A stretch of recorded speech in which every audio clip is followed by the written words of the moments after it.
I guess we are started. We're live. This shit happened automatically. All right. Well, here's your cold opening and stuff, right? All right. So let's kick this off with this actual little introduction that I put together.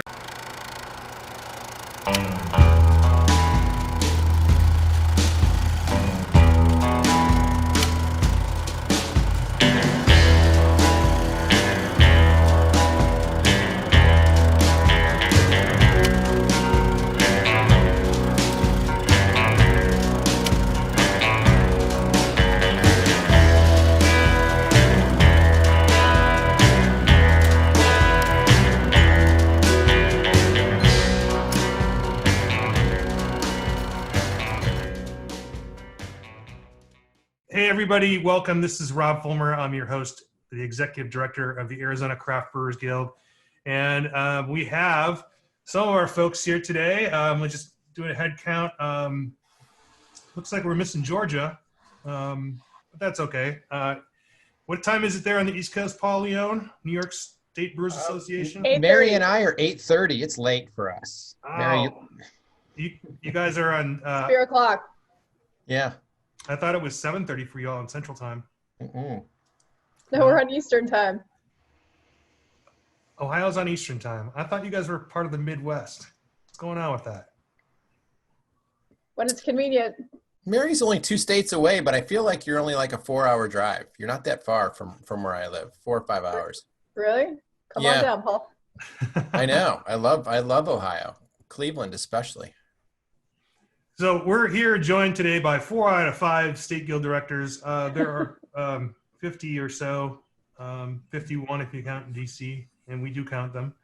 And I thought it would just be interesting for all of us to sort of update each other, because we have that meeting every once in a while. We have a happy hour once in a while, but I don't think we've talked, as the dude from Big Lebowski has said, the new shit has come to light probably. So here in Arizona, we've been open for a couple of weeks now. We sort of weathered the holiday weekend without too many incidents.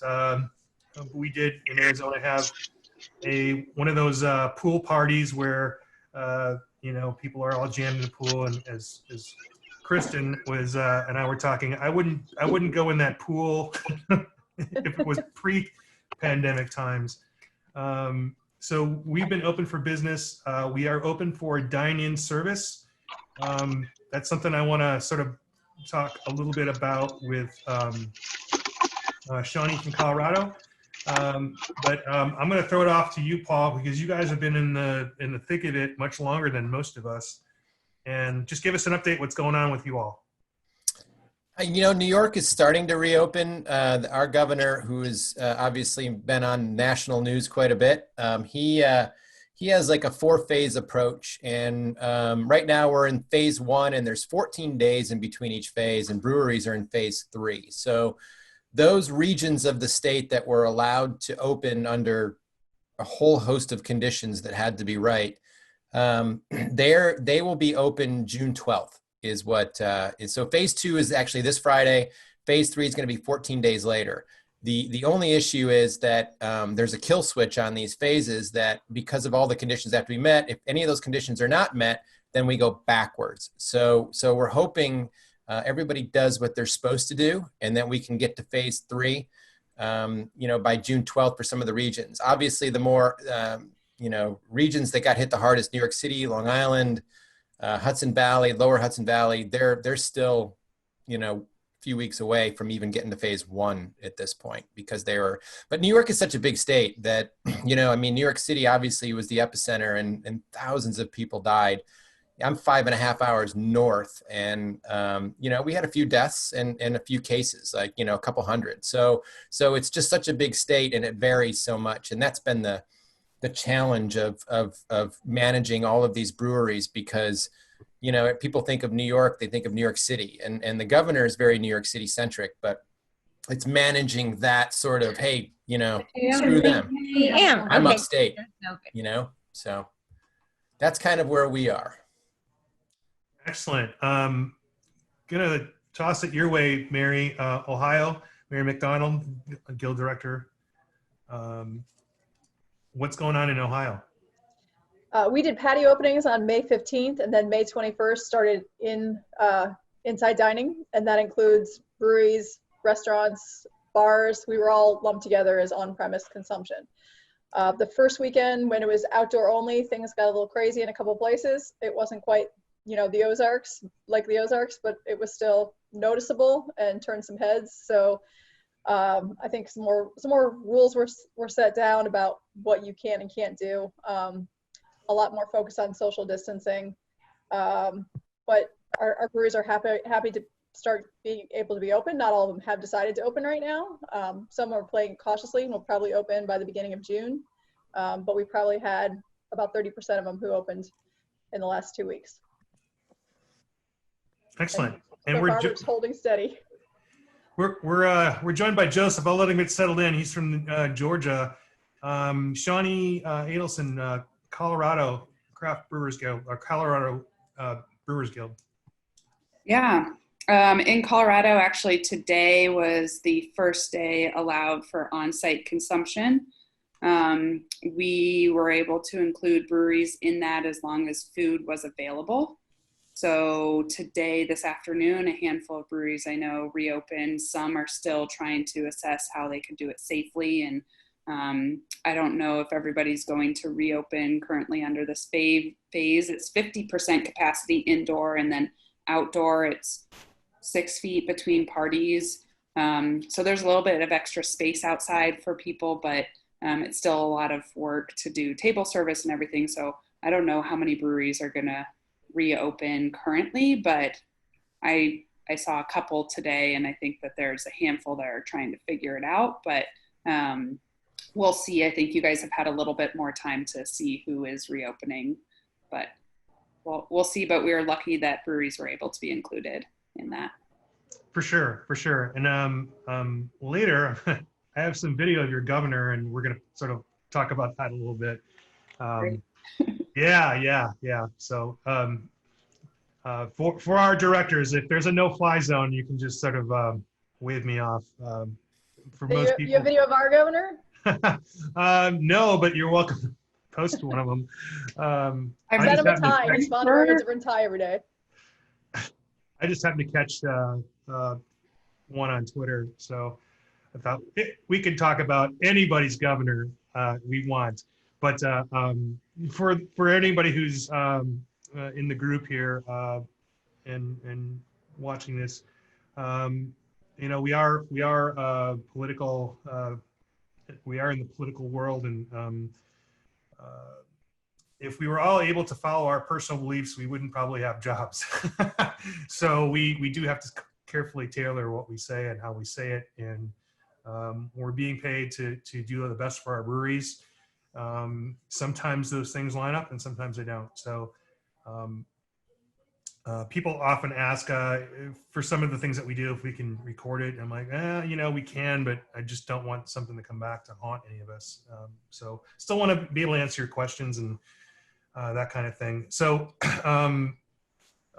Joseph, are you able to give us an update from Georgia? Joseph is sort of a newly minted director, following in the footsteps of somebody who did a lot for Georgia. Can you maybe introduce yourself and just kind of talk about a little bit about your predecessor, simply because things were so different a couple years ago, and now you're left to sort of forge what the new era is for Georgia.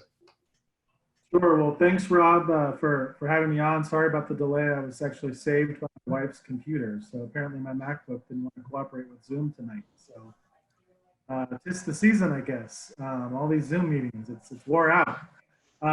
So yeah, I really appreciate it. And it's great to, be a part of the craft beer community now. As you mentioned, I'm probably the newest member of the executive director core of our leagues and associations. So I've been spending the past couple of months, along with being tossed right into the fire of that we're all dealing with COVID-19, really just learning a lot. I do come from a policy and political background, so that lends itself to good experience there and some legislative victories.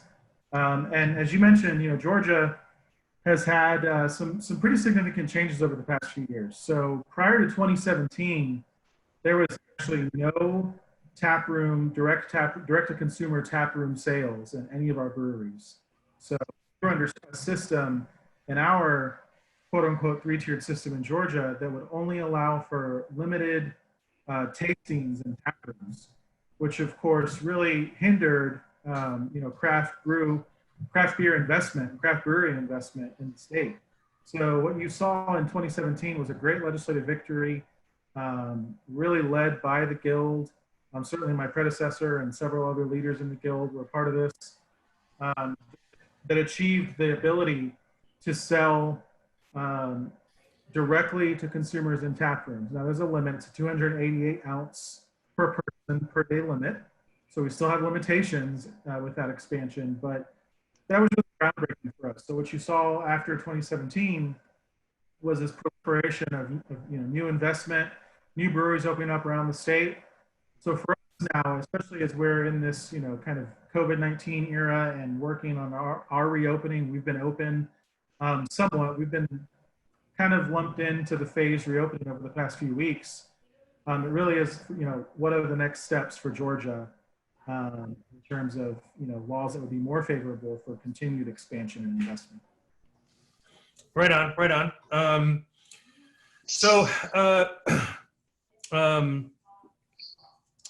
One of the things that we've all sort of gone through in these various phases, this crisis started as sort of a federal thing, and it quickly shifted to the governors. And in some cases, municipalities weighed in, and in other cases, the counties weighed in. Has anyone in the directors group here had a story about having to comb through all that? Because I know I have. What was the question, Rob? If we've had to comb through the individual counties as well as the governor? The governor, counties, cities, yeah. I know you have. So go for it. Tell us about that dynamic. Yeah, it's interesting. So in Colorado, the stay-at-home or the safer-at-home order prevented restaurants, breweries, bars, every on-site consumption place to be closed. But individual counties could apply for a variance. And in Colorado, we have 64 counties. And so it was pretty difficult, and still is, to keep track of what every county was applying for and how that would impact breweries.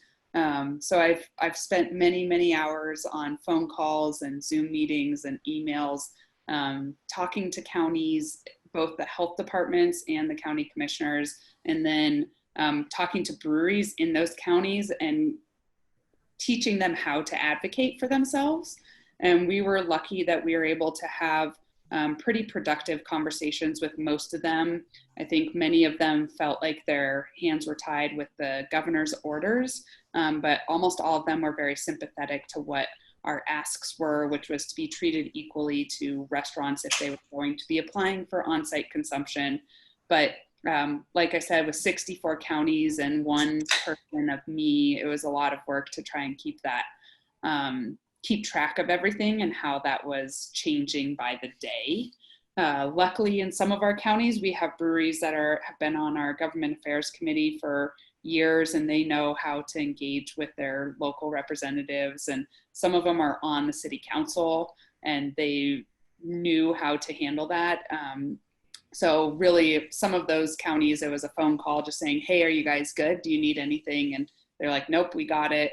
And some, it was more of a 3-week conversation with all the representatives to try and educate them a little bit more about what breweries do and how they fit into their variances. And luckily at this point, all counties are in agreement that breweries are able to reopen under the state guidelines if they're able to provide food. And so there aren't any counties that don't agree with that at this point, but it has taken a lot of conversations and lots of persuasion I would say, and just, reminding them of the guidelines and how they should be interpreting them. Sure. Kristen has just posted that we're ready for questions. I prefer that you sort of type your question, and Kristen will then let me know to call on you when we get to a point. So you can queue those questions up anytime, but we'll reach a point and then we'll call on you and put you on so you can ask individually. Back to the many layers of government, I will tell you that when the governor of Arizona decided to sort of shut things down, I would say that we probably we didn't have we had pretty liberal guidelines, and I don't think that made it any less worse, but we would get the governor and then 3 of our largest cities, Flagstaff, Phoenix, and Tucson, decided that they wanted to do their own thing, and this culminated on St. Patrick's Day with the governor saying things are going to shut down or proceed as normal for normal bar hours, and that measures were coming, but Phoenix, Tucson, and Flagstaff said, no, they're shutting down at 8 o'clock. So you can well imagine for a metropolitan city as large as Philadelphia in population and as many square miles as LA County, shutting down, a half the city to a curfew at 8 p.m. is going to result in a lot of people deciding to take their party elsewhere. I thought it was one of the more irresponsible things that has happened. And then, we would have a series of those kinds of events. The latest has been one of our counties, Pima County, has decided Doesn't like my to. VPN. Hey, Kristen, can you mute everybody but us right now? If Pima County decided to do a bunch of, they took a lot of recommendations from a group of restaurateurs and bar owners and made them regulations. That's contrary to our governor's proclamation. And, it took a series of 2 weeks for us to work with the Restaurant Association, dial that back. Nevertheless, we are home to the Goldwater Institute, who often sues governments, and they're threatening to sue Pima County, which I don't have an interest in suing a county, even if the bill was picked up by the Goldwater Institute. All of us, we just like to make friends. We like to get our way and make friends. We don't want to sue anybody. So that's been our issue. Any other similar issues like that? Because it takes days and days and days to work through this. You get the governor talking about something. He gets on TV. You see a bunch of slides. Then you're waiting for a government regulatory body to fill in the blanks because the governor won't answer a question and directly, or if he does, you're like hoping he says the right thing and you can sort of walk back whatever he said off the cuff. And so, we're on the phone a lot. We're writing a lot of letters. We're constantly updating our members and sort of assuaging their fears and gut reactions, trying not to get them to fire off a manifesto on Facebook to only make things worse. Does that work? Well, Getting them mostly. not to, I mean. Mary, has something terrible happened in Ohio like that? I mean, Which state am I in? Ohio. Ohio? Yeah. I'm drinking. We were fortunate to have the governor pretty much laid down the law, and it was all counties. We definitely had some disconnect with the smaller rural counties that didn't have a lot of cases. So my smaller breweries and smaller towns that didn't see any impact from COVID-19 were upset that they couldn't get back to business as usual, but they took it pretty well in stride. But we did have a pretty cohesive plan of what was happening when. And I think our governor's been on TV. It was every day for like 2 months. And now he's about every third day, which is kind of nice to have my 2 o'clock in the afternoon back to do, work. But yeah, it's a lot of communicating. And thank God I've got Justin Heminger, our deputy director, because he does, between the two of us, it's just nice to be able to know what to communicate to who, when. Sure. I'm going to jump in and Campbell, you have a question. If you could unmute and ask it, please. Yeah, and thanks for joining this. This is awesome to just hear what's going on in every other state, for the public as well as brewers and those working with the guild. Just curious to know how your guild has changed, if at all, how you share or create technical and safety resources to your membership. And if you did make any changes, were those approaches that were based on feedback from your membership, or was that kind of a top-down approach, being like, this is what we think is what they need? We've been fortunate that we had just started a resource page on our website. And so then there just became, at the top of it was the COVID-19 resource page of the resources. And every day, based on whatever came in from either the governor's office or the manufacturers, the restaurant association, or OSHA or OBWC, or any number of places we were getting resources. The allied members were great about sending out resources, legal, about what was going on. We would just add those. And then our Facebook page is real active, and we've got a members only Facebook page, and anything that's of immediate importance goes there. And we had a more or less policy of sending out one email a month, and that has sort of gone by the wayside in the middle of COVID, because really important stuff needs to go out when it needs to go out, because not everybody's on the Facebook page. Yeah, in Colorado, we did start a COVID resource page initially, but at this point, I basically just send out emails multiple times a week. We used to send out a weekly email every Friday with a bunch of updates and resources, and this was pre-COVID. It was just standard for a few years. It was our weekly update, and it was just where we communicated any changes or updates or anything that we were working on. I sent out 2 emails on Monday to our members because things change. So I think that at this point, I'm communicating as much as possible. We have a Facebook page, but I feel like it does limit the amount that you can communicate compared to an email. And our members tend to appreciate the emails more.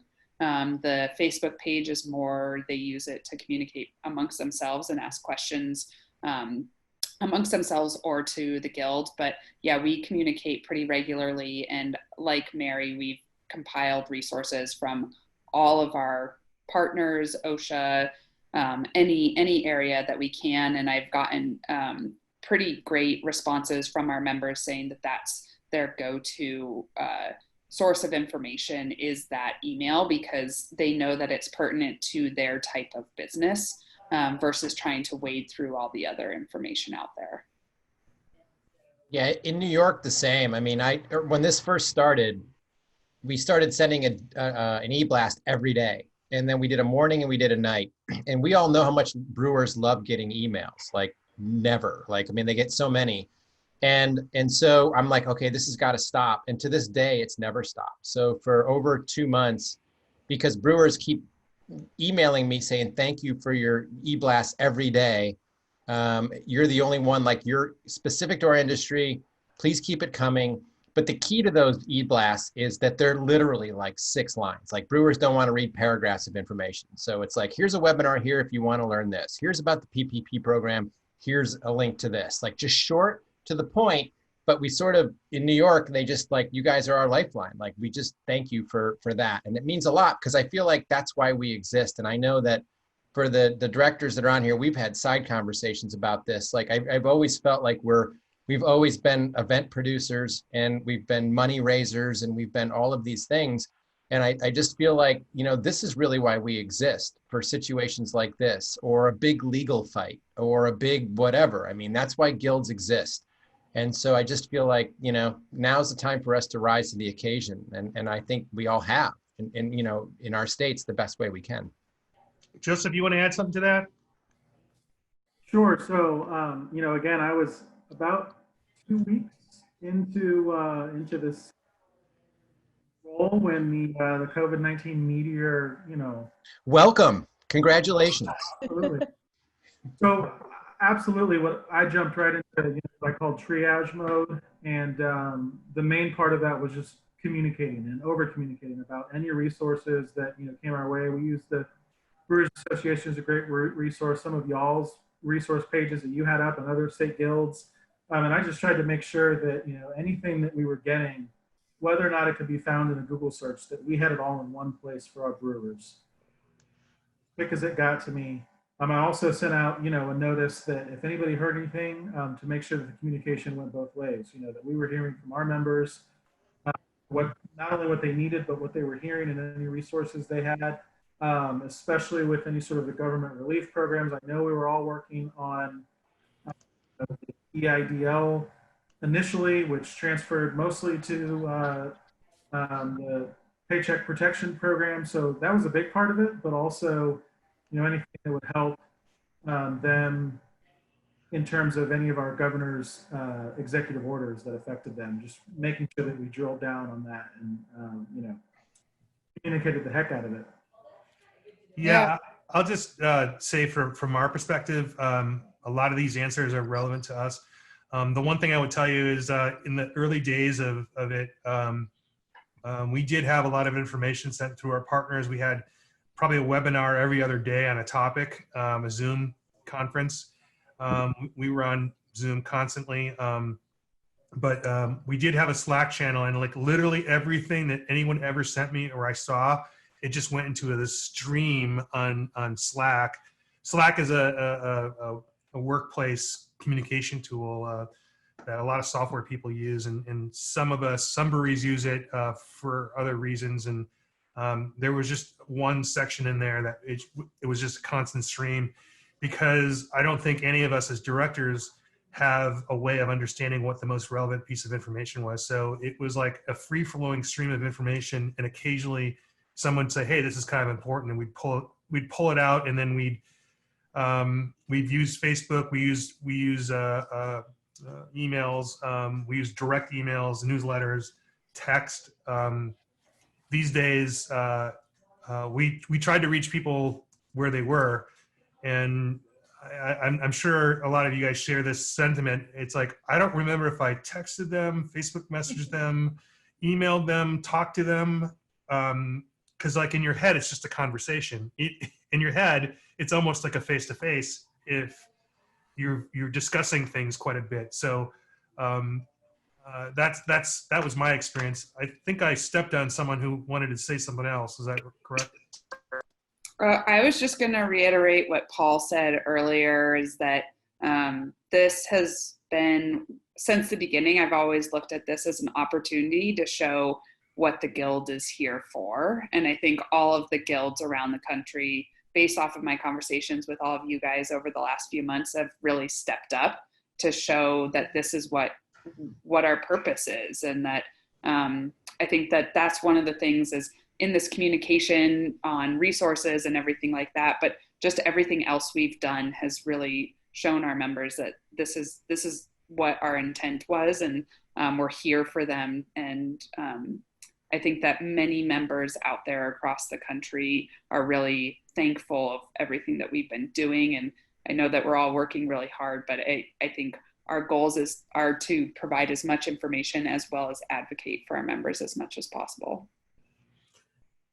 Great. I've got a question from Kate Bruneau, and I think Grant has a similar one. So I'm gonna let Kate go ahead and ask her question, and then we'll follow up with Grant and see if we covered everything. Kate? Hi. Thanks for taking my question, Rob. Good to see you. So yeah, my question was whether any of the directors are from states that have loosened regulations in any significant way during this time. I assume many of you are. And then my question is whether you anticipate those looser regulations becoming permanent or sticking around after these phases roll on. And full disclosure, I'm reporting a story on this for Good Beer Hunting. I won't quote anyone, obviously, on this. It's just useful for me as context. So I will now mute myself. We're going to try real hard, Kate, to make them permanent. I mean, so in Ohio, we've got basically you can deliver alcohol now. As a manufacturer, we could deliver beer before because we were the manufacturers, but if you have a brew pub license now, they can deliver other people's beer, wine, and liquor with food to anyone at their residence or send it with a delivery service. And we're going to try real hard to make that a reality permanently. The bars like it, the restaurants like it, and it's literally kept most of those businesses afloat during this crisis. And we just had a representative send out House bill. It was 666 originally, which is kind of funny, but they've changed it to, I think it's 667 or 664 now. 669. 669, you're right, 669. Thanks, Paul, for keeping tabs on me here in Ohio. You caused trouble, not trouble in a good way, because when you guys published that, it hit the news. All of my board And of all your directors brewers are like, what are "You we see what doing?" Ohio's doing?" Yeah. It also loosens up some of the expansion regulations. So if I'm on a piece of property, my brewery, let's say, and I have private property that's mine, so my parking lot, or if I have adjacent private property that belongs to someone else, or if I have public property that the city is willing to let me use, and you get permission from either yourself, if it's your parking lot, the private landowner, or the municipality, you can expand those premises. And that's also in 669. Mary, do you have the temporary modification already as an option, or is that something that you guys are pushing for? Just curious if you have it temporarily right now. Oh, you're on mute. We don't technically have it temporarily. What's happening is our Ohio Department of Liquor Control is fast tracking expansion of premises. So if I say I'm going to expand out to the parking lot and I put up the barriers and I send in the paperwork and I cross my T's and dot my I's, they're getting those done in a week or less. But this would make that more permanent. Got it. Paul, you guys could already ship beer in New York, correct? Well, yes and no. I mean, so our temporary privileges that were given to us at the beginning as essential businesses were curbside, home delivery, and shipping for all license types. And, what we discovered a few months ago, actually by accident, we should have known better, that if those breweries that have an on-premise retail license, they could already ship and home deliver. We have a great relationship here in New York State with our wholesalers, and our wholesalers are not a big fan of shipping in any way, shape, or form. So we've always honored that with them, and we've never really promoted shipping in New York State. And so, they've been pretty silent about all of these temporary privileges. And so we're hoping that, times are changed right now. And so we're hoping that doesn't become an issue in New York State. But I think that what Ohio is doing, we have an interest here as well, to continue shipping and home delivery and all of that. It's really kind of the world we live in right now. I mean, breweries adapted quickly. And consumers already know how to get home delivery and they've embraced curbside, especially now. So when all breweries are allowed to open, I still think curbside is relevant because not everybody's going to be comfortable from going out.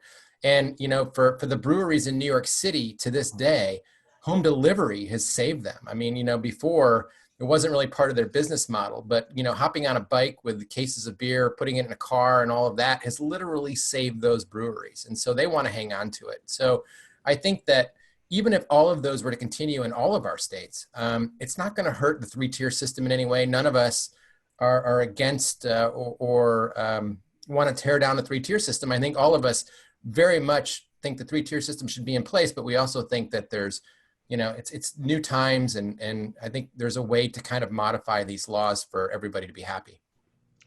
Yeah, so I'm going to bounce this to Joseph in just a second, but the three-tier system, for everyone's knowledge, is not a law per se. It is just a regulatory framework, and essentially, if you produce beer, you are restricted from selling beer directly to the public or distributing beer. However, microbreweries back in the 90s, as I recall, or these smaller breweries, non-large breweries, everyone but Bud, Miller, Coors, however you want to frame it, are able to have these privileges. I guess that's what they call them. because the theory is that they can garner a fan base and then graduate. These are words used by our distributors and people who are ready to preserve the status quo, graduate to work with a distributor and hit the big time. But as we all know, the barrier to that is much greater than all that. And so, Joseph, as somebody who's recently coming off some legislative wins in the last couple of years as an organization, you might not have the same relationship with distributors as we do here in Arizona, which are pretty favorable. And as Paul has mentioned, in New York, how is the sentiment about delivery and curbside? And something we haven't talked about is restaurants being able to serve to go. Right. So we a little more complicated relationship, I would say, with our wholesalers. They came to the table with the craft beer bill in 2017, but it was one of those. This had been building for a few years. A lot of media and grassroots noise and support building kind of in our favor. I think they saw the writing on the wall, so that kind of brought them to the table to work out a deal to move forward with some chapter room sales. But we're still, like I mentioned earlier, extremely limited. We actually did ask for some special privileges. Our governor had most of the power, executive orders under the state of emergency. Alcohol is regulated here by our Department of Revenue. We don't have a separate agency at the state level. Really have just been, probably don't have the authority, but have punted on a lot of issues, including these, just to make those sort of regulatory decisions, probably like some of the other states have done. So we kind of came up with somewhat of a goose egg when it came to any sort of special privileges, which, again, to Paul's point, I had some of my board members were like, well, look at what all these other states are doing. Why didn't we get anything? Successful, and to be fair, other industries much larger and powerful than ours weren't successful in getting the governor to grant some special privileges.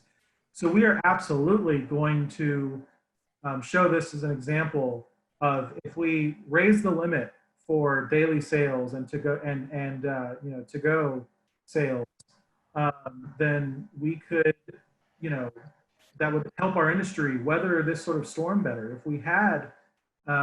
If we had delivery, which we don't, and there's a delivery bill actually that was in the legislature this year before it got shut down, but would only allow for retailers to deliver, not breweries. So if we had those sort of privileges that would not bring an end to the 3-tier system, but would help our brewery businesses be able to not only thrive in normal times, but survive. We never see a case like this in our lives again. But for Pete's sake, let's give our breweries a fighting chance. And there's a few things that we can absolutely do. It's interesting you should say fighting chance. I'll just quickly recap what we can and can't do here in Arizona. Restaurants are able to provide alcohol to go. That's something that's not something that they're traditionally able to do. Curbside is interesting because we had to clarify what that meant, because people can deliver.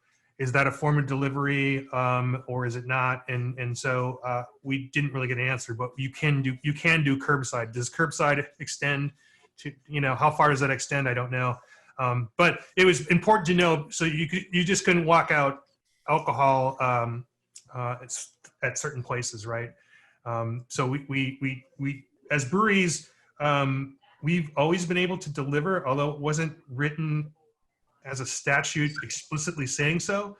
It was more done by practice. It's a complicated question because often our status is we're not defined as retailers, although we can retail. We're not defined as distributors, although we can distribute.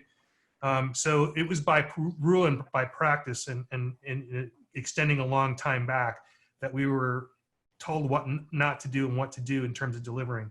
So we feel that if there's any lack of clarity after this emergency, then if someone's interested in writing language, we'll hear about it, but we'll probably just leave that alone.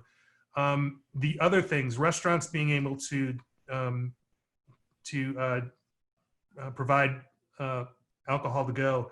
That's something that we thought was a great olive branch to the Restaurant Association. And in terms of getting relief for our front of the house workers, in terms of really driving the bus on some of these liquor issues, the Restaurant Association has been largely silent on alcohol law in our state, and I think simply because we boast that we have $1.147 billion of economic impact in our state, but the Restaurant Association, the payroll of restaurants is $5 billion in and of itself. So you can see where we align. We're going to let them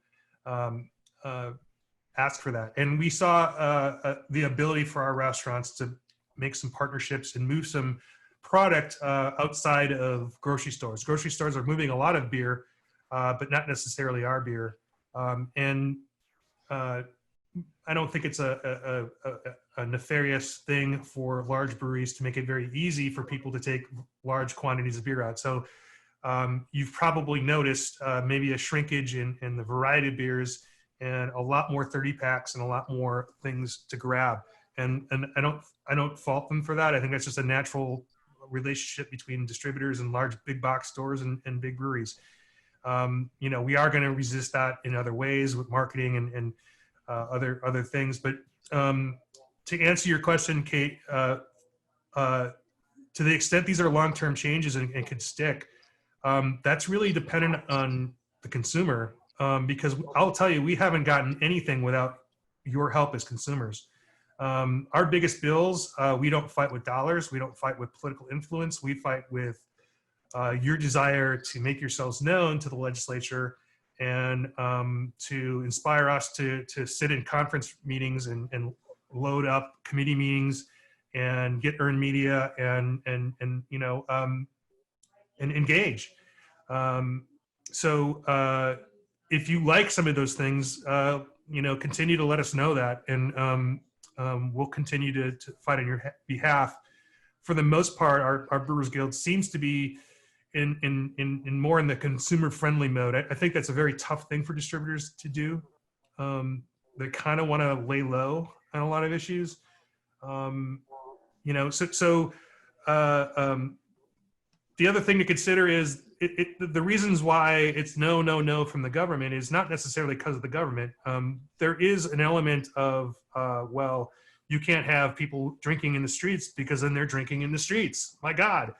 That was something I wish we would have gotten. I wanted open campus drinking so that we wouldn't all be crowded together. But it's not always government and criminal activity sort of suppressing this. It is people who have invested in a business model based on laws who have no interest in changing the rules of the game.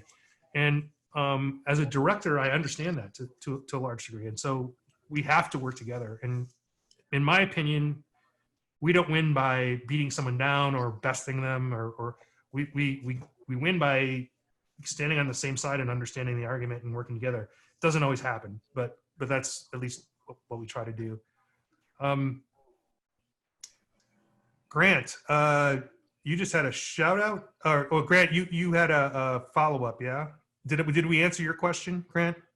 Yeah, I guess I was getting to more of the point. Do you think the public is in for it? Are they? Yeah, we were able to do it and all that, but do you think it's going to actually become more popular and make it part of your business plan or something that you want to do? And I was trying to say, yeah, it's sponsored by Trooper Beer, that's 666. But if you guys get that from Iron Maiden. Anyway, no, I was just curious if you guys thought that that would be something to start really pushing to get more sales. Yeah, we had the ability to ship and to deliver direct to consumers in Ohio before this all came down, but it was barely used. And now customers are asking if it's still going to go on. The breweries want to make sure we can keep it. They're like, do we still get to do this? And we're like, you always had that power. So you should still have that power when this is gone. So yeah. And I think it was also a good morale booster for the breweries to direct deliver to customers, and customers were just so overwhelmingly happy to see them, happy to be able to get their beer delivered, happy to see a friendly face. And it was good for the morale of the brewery employees too, many of which had been furloughed and then came back to deliver beer as a side job and worked on tips. And so people were super generous that way too. Yeah, you bet. We don't have anyone from California on, although they have a lot of great folks in their organization. But I do recall hearing that Tommy Arthur was actually delivering beer, which like, hey, Tommy Arthur delivered me one of his beers. That might have been kind of a neat thing. John, you had a comment for Colorado and Ohio, Shawnee and Mary. You want to let them know? Yeah, I did. Thank you both for all that you do, and good evening. And thank you for doing this tonight as well, and next 2 Wednesdays. I moved from Ohio to Colorado about 2 years ago, and I have a lot of brewer owner friends in both states. And I do have another question that's further down on the thing concerning GABF, as it's going to be virtual this year. I was wondering how many breweries are going to be able to actually enter beer, with the logistical and financial implications of COVID-19. So, and thank you again for all you do. Who wants to That's a answer great the question, GABF John. I think we're all waiting to hear what the rules are. We don't know. Yeah, I think in Colorado we have less logistical challenges because we are based here and that's where judging will happen. But the financial piece of it, I think that's a good question. As we all know, breweries are struggling right now. And so I think that every brewery is trying to figure out how to best spend their money right now. So like Mary said, I think some of that's up in the air in the sense that we haven't really heard the details yet. In Arizona, we've always paid for the shipping, but I never paid attention to who shipped what, simply because I know people are sort of superstitious about that. I by no means am, and I'd love to, but people are like, how many entries did we get, and who entered what? I'm like, even if I knew, I wouldn't tell you, because I think that takes the fun out of it. So I don't know the answer either. I know we pay for a pallet here and there, but it'll be interesting for us to find out as well. I want to switch over to Andrew Bauman. He's a board member of ours here in Arizona, and he works and brews for Uncle Bear's Brewing Company. You just wanted to sort of underscore what is going on here in Arizona, and as somebody who's living on the other side, maybe you can get some insight. Living on the other side. I don't know what that means exactly, but we have sides. Yeah. Well, we opened our tap room on the 13th of May, and it's been 5 days a week, several hours a day. We've had pretty good results with having guests come in, and we put in place the 6-foot protocol. We put in, we're wearing masks. We're doing alcohol sanitizer stations all over the place. Yeah, we've seen a lot more carry out than we had. We really weren't that good at carry out in our tap room. It was more a place to come and hang out with people, and not so much where people would take beer home. But now we're seeing tons of people. Almost every guest is taking a 6-pack or a growler home. I think it's just that they're not coming out as often, so they want to take that experience back home with them and have some of those rare beers that they can't get at the grocery store necessarily. Our restaurants, we've got 4 restaurants, and they have been doing pretty well. One of them is significantly up over last year, even with only 60% of seating capacity. Another one is down about 40% from last year, and it's in a community that has a lot more older people who are probably more hesitant to go out. We have a brand new restaurant that opened in December. They're doing pretty well, probably not the projections that we had for them, but still doing relatively well. And then we also have a franchisee, and I don't know what they're doing. But we have really had a lot of support from the guild. It's been nonstop every day. There's more information coming out, and I know that the members really appreciate that. There's been a lot more interaction between guild members than there had been. And I think that really helps everyone. People are sharing their SOPs and really just doing good things. So although it's a struggle, and yeah, we're down like 70% in our sales for this quarter. We're still working on, we've seen success in the market going to on-premise retailers. Obviously, our off-premise has been pretty steady. We're relatively small. We don't have a ton of shelf placements, but it's been good, if not even up a little bit on the off-premise. So, other questions? we have all kinds of questions. But I did want to sort of ask the directors in our struggle to sort of open up breweries and as they're finding new models. What the heck is our model? Maybe some people need to understand that. Yeah, we are dues based in some respects, but in our case, it's a very insignificant portion of our budget. A lot of our funds are through events or sponsorships of events. Certainly, even meetings of 25 to 50 people for business meetings, quarterly meetings. Technical gatherings, those things are not really happening right now. What are we all doing to stay alive, make money, and keep things rolling? I'll start with that one. And I want to point out too, we have a bonus ED, and she's not showing her face. Michelle Forrester from Wyoming is on. So, and it's kind of a relevant question for her with such a small state. I will say that I think of Shawnee and Mary and myself, like we have a distinct advantage, and Rob, I guess you do too, in some sense, that we have a lot of breweries in our state. So we have assets in a sense that we can kind of utilize. There's 434 breweries, we have 460 plus locations in New York State. So we have a lot of breweries to draw membership on as well. But so we've taken advantage of the virtual aspect of things, and we created a virtual tasting event where breweries, because of the temporary privileges, can ship beer.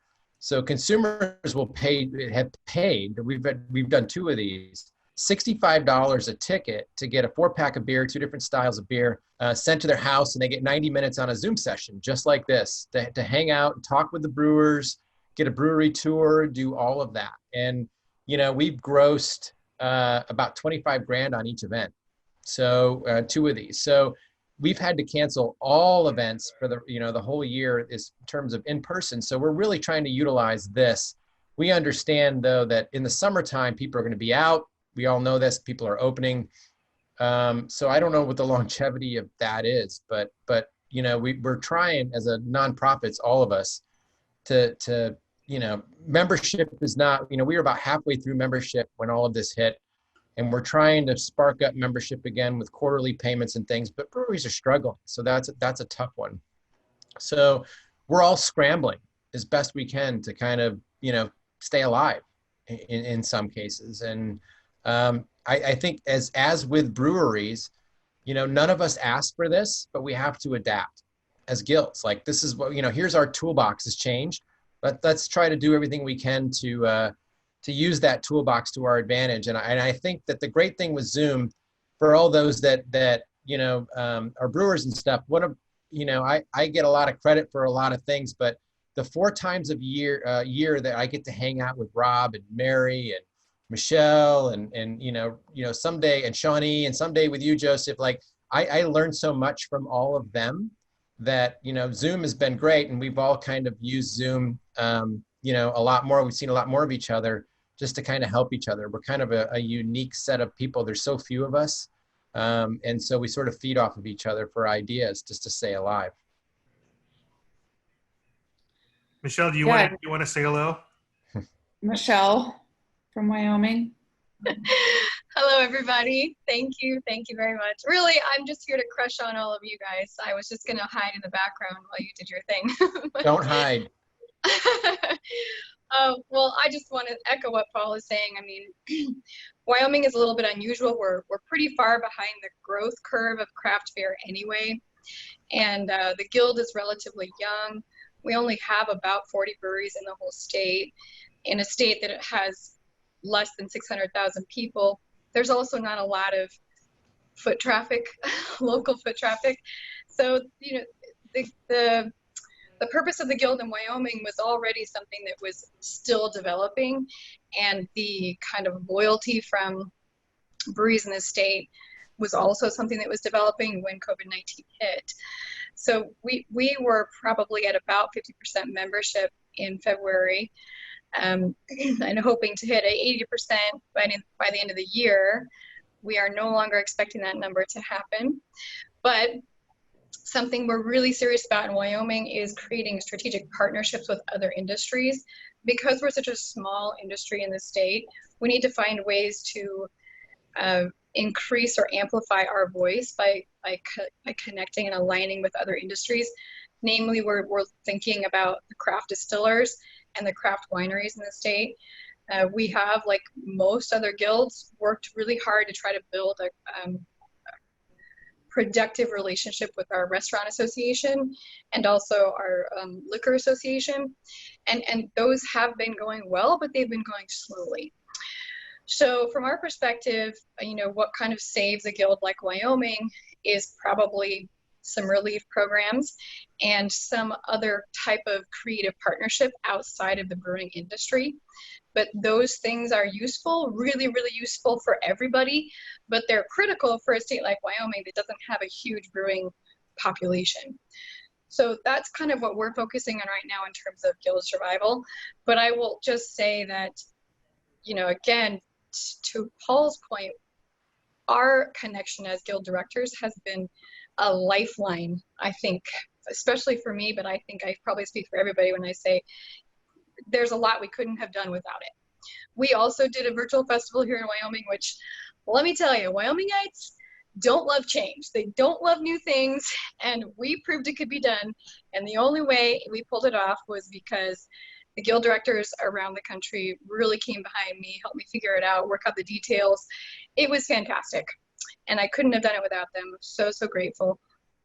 So the guild director connection is what is really going to save guilds across the country, because we're going to be sharing resources, supporting each other, figuring out what the new model looks like, how we remain relevant, and what the true purpose of what we do is.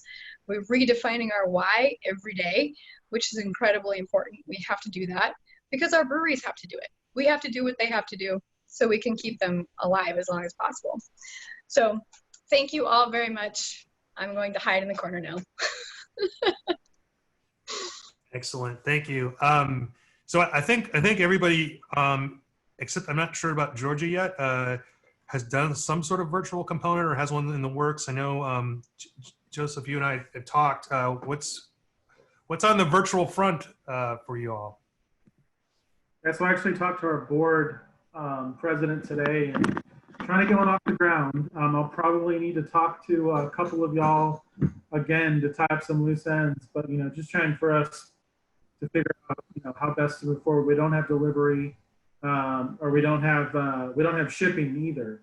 So that's the challenge of actually, you know, doing a tasting component. We have to do maybe something akin to what you were successful with, Rob, and you know, having a little bit self-motivated pickup of some sort. But I think, you know, if there's something, a model that we can put together based on, you know, thankfully some of y'all's experiences, and me still being fairly new and also working on a number of other things that we've all been working on, but have kept me tied up.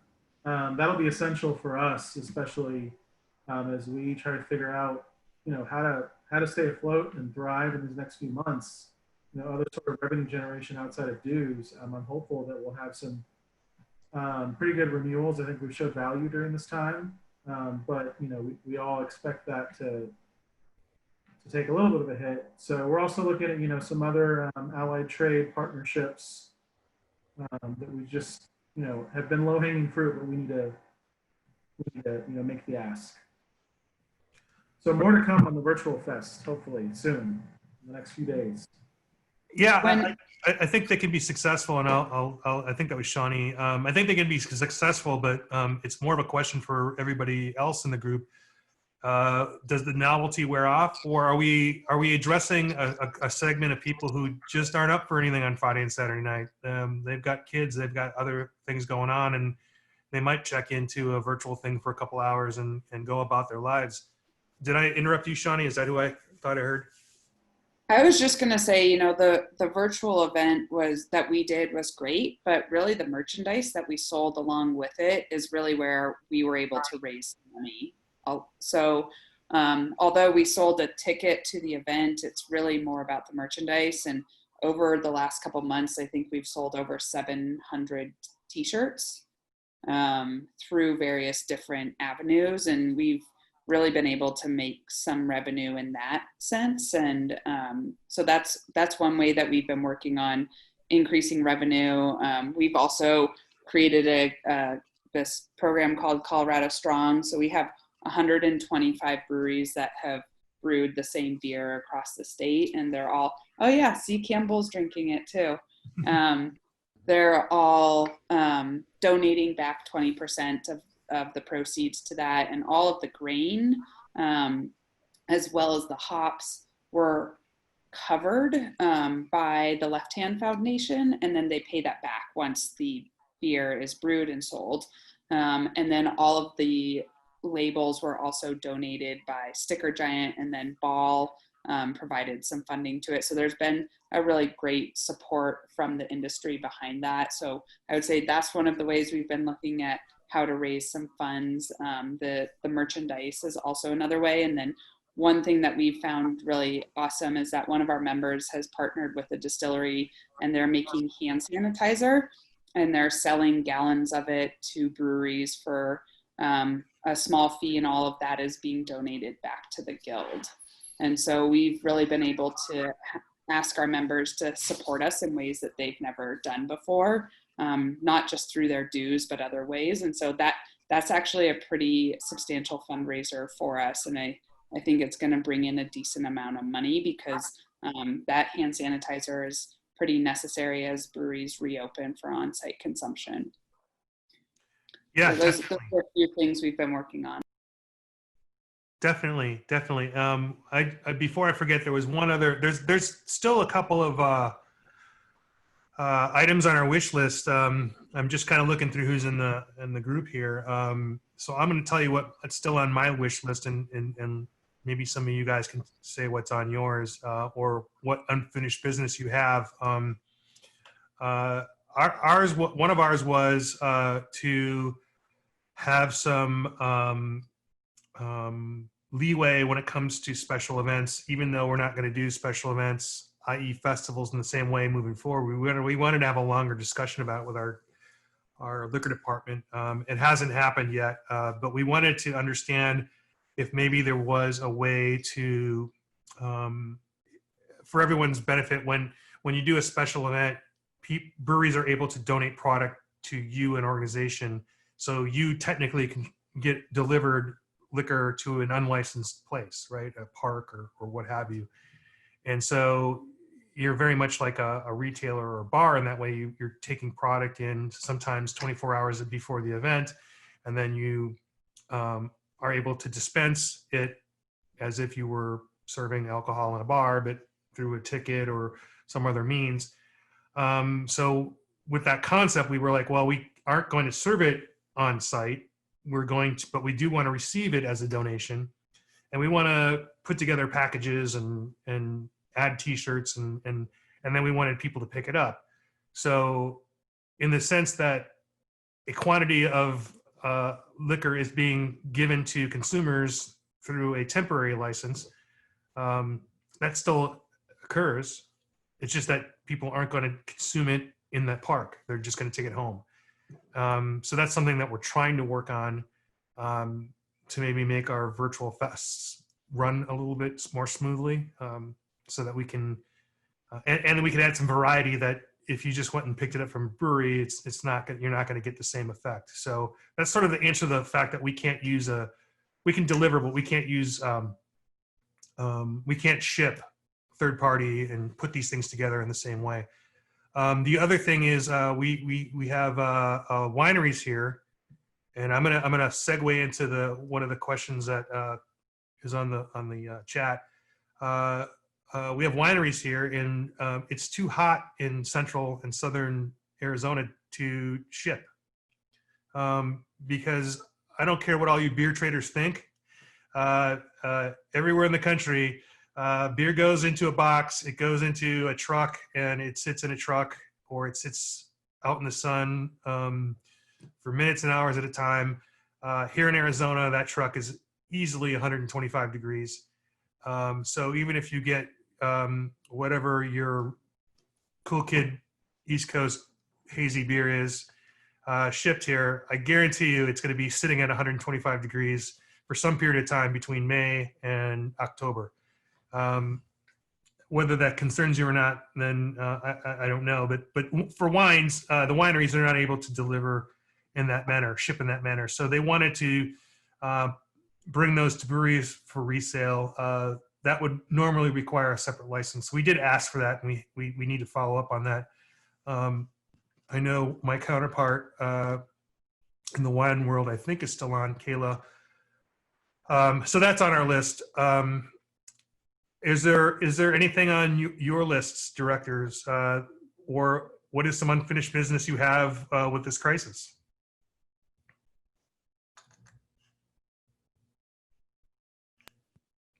In Colorado, we can't do direct ship. We can do delivery, but we can't ship. And I think that would be great if we were able to. I know that there's a lot of obstacles to it. And Rob, you addressed some of the storage or the lack of cold storage with that shipping, but direct shipping I think would be helpful. Wineries can do that right now, and breweries can't. Distilleries can't. So that's something that we've been looking into, either temporarily or for something that we would like to do long term to help our breweries that are in more rural areas be able to send beer to consumers. Many of our breweries are in ski towns, which obviously they don't want tourism right now. And so that really impacts their sales. So being able to ship would be really helpful for them. Same as Colorado. I ditto Shawnee on that. Same in New York. We had a bill in process that we worked for well over a year on with the other beer interests. We've got Anheuser-Busch and Miller Coors in Ohio. And we worked with Diageo and the wholesalers. We were calling it the Beer Clarity Act, and it had like 6 different things we were trying to accomplish. And then COVID happened, where we were just about to get it into session. So we are fortunate, I think. Everybody cross your fingers. We have a Speaker of the House right now who is super gung-ho to support small businesses because we've all been shut down for 2.5 months. And he has a beef with the governor over that. And so he's going to try to sort of shepherd all of our alcohol laws in one big bill this month. Who knows?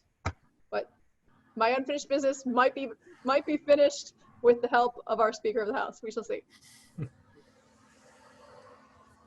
Yeah, we introduced a bill basically right before everything got shut down, including our legislative session. They just came back to session on Tuesday, so yesterday, and our bill already went through unanimously through the Senate, and we're waiting for it to go through the House, which we did not expect it to, just given that they said they only wanted to work on COVID bills, but since there's no opposition right now, we're hopeful that it will actually go through. So that would be a really awesome thing, but we were anticipating it being something that we would have to deal with next year. Right on, Justin, do you have anything? Yeah, I was just going to say, I think the next big thing, there seems to be some energy towards that, lifting the cap, and this actually gives me a chance to cover my tracks. I misspoke earlier. The 288 ounce per person per day is for to go, not for on-site. But, still, if we are able to raise that, lift that somehow, it would open up a lot for us. And, we have some favorable relationships in our own legislature, including the lieutenant governor who I worked for and helped get elected. Although I can't lobby him for 2 years, he knows where I work now. So Right on, right on. Yeah, our legislature shut down. We had some bills out there, but my chief concern is I think they're going to pass, but I think there was a wine bill, there was some other bills out there. There might even be some parties that have felt aggrieved that are going to come to the surface, and there's going to be a real logjam. One of the topics I want to talk about next week, and I'll ask all of our directors if they want to come back. That's great, but I'll also ask a few more. Is I have the feeling that this COVID shutdown is going to be a backlog in legislatures. It's going to factor in federal.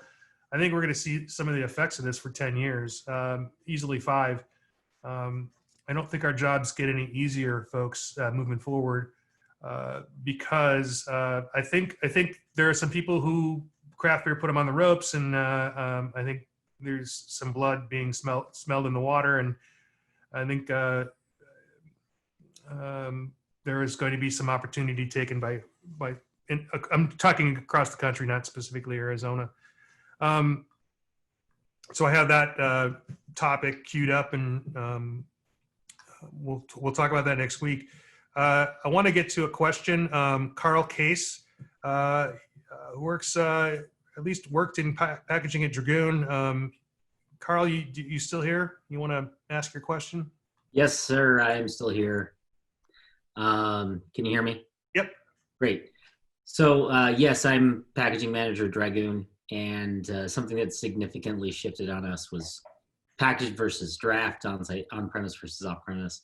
And as the person responsible for forecasting volumes and pack mixes and things, I'm incredibly interested in people's behavior, so I know what to put into kegs and what to put into cans. And so I was happy to stumble upon a regional survey that showed that 75% of residents in Pima County, primarily here in Southern Arizona, were highly unlikely or unlikely to go back to restaurants in the short term, which helps me at least get a sense of what demand might look like in combination with Bart Watson's data and the reservation stuff.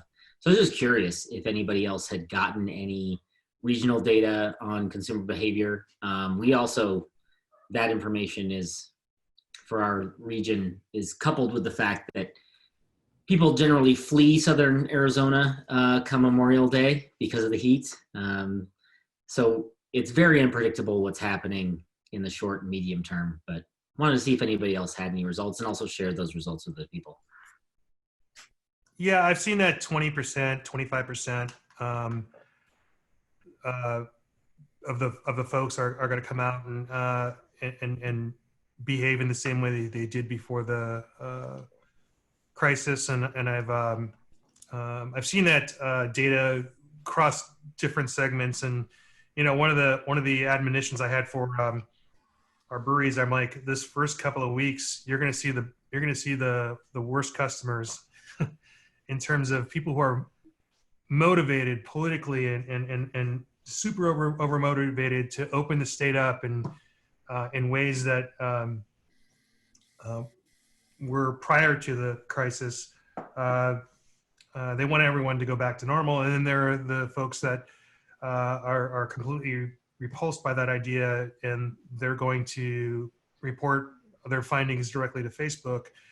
And then there's a small segment of people who are just trying to sort of work through what manner they're going to approach this.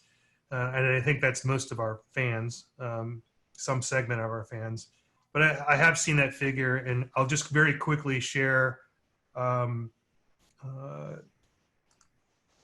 some data that I just happened to be looking at today. This is from an airline that will be named never. This is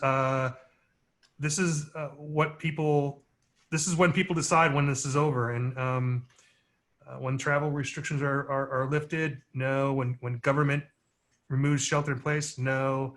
When healthcare organizations give the all clear, no, no, no, no, no. It's when a vaccine is widely available. I think that's what everyone's sort of banking on. But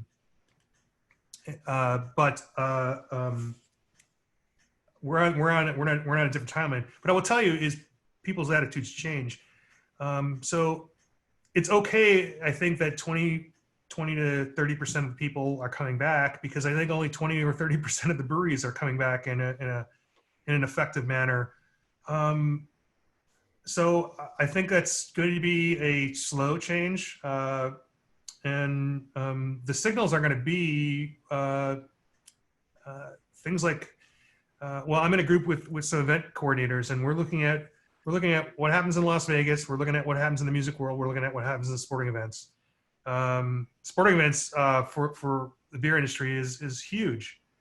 It's why when this shut down, I think more than other regions in the country and earlier, we had to destroy a lot of beer, because a lot of that was pre St. Patrick's Day, spring training. Our season, we're a weird state, and our season here in central and southern Arizona was coming. Our high season was sort of coming to a close, and like April, first week of April is literally when we stopped going outside in the daytime. And then we wait for some of the cooler evenings closer to September. And then, we have the whole period where you guys are in winter, where it's beautiful here. However, Northern Arizona is more on the same sort of timeline as all of my colleagues here.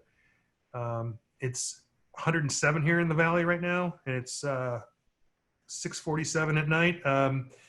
It was probably a high of 82 in Flagstaff, and it'll probably drop down to the mid 40s, I would guess, in the evening. So we're a weird state like that, which is why I think we're conflicted about that number. Is going to be probably more terrible for us because you might be motivated to go up, but like, fuck it, it's hot. Let's just wait it out. What are you guys saying? Is that 20 to 30% figure ring true for y'all in terms of reopening? It's too hard to tell. None of us have a crystal ball at this point. I think that, there's PPP programs and all those things that have, and temporary privileges that have kept people alive. We had a long discussion tonight on our Wednesday night brewers, happy hour thing that we do. And as a guild, I threw out the question to our board members. I sort of feel like I don't want to be the wet blanket, but regardless of what the stats say, again, none of us have a crystal ball, but I sort of feel like brewers should plan on another shutdown in the fall or in the winter.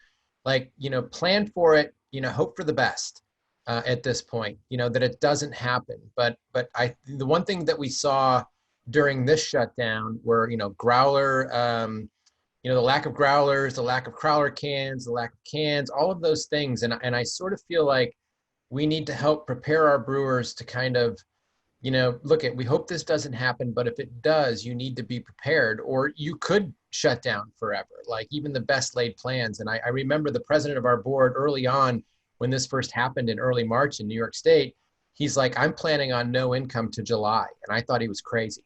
Like, you know what I mean? Like that. I'm like, really? You're planning that long? But it really was the smartest thing that he could have ever done, because he planned for it.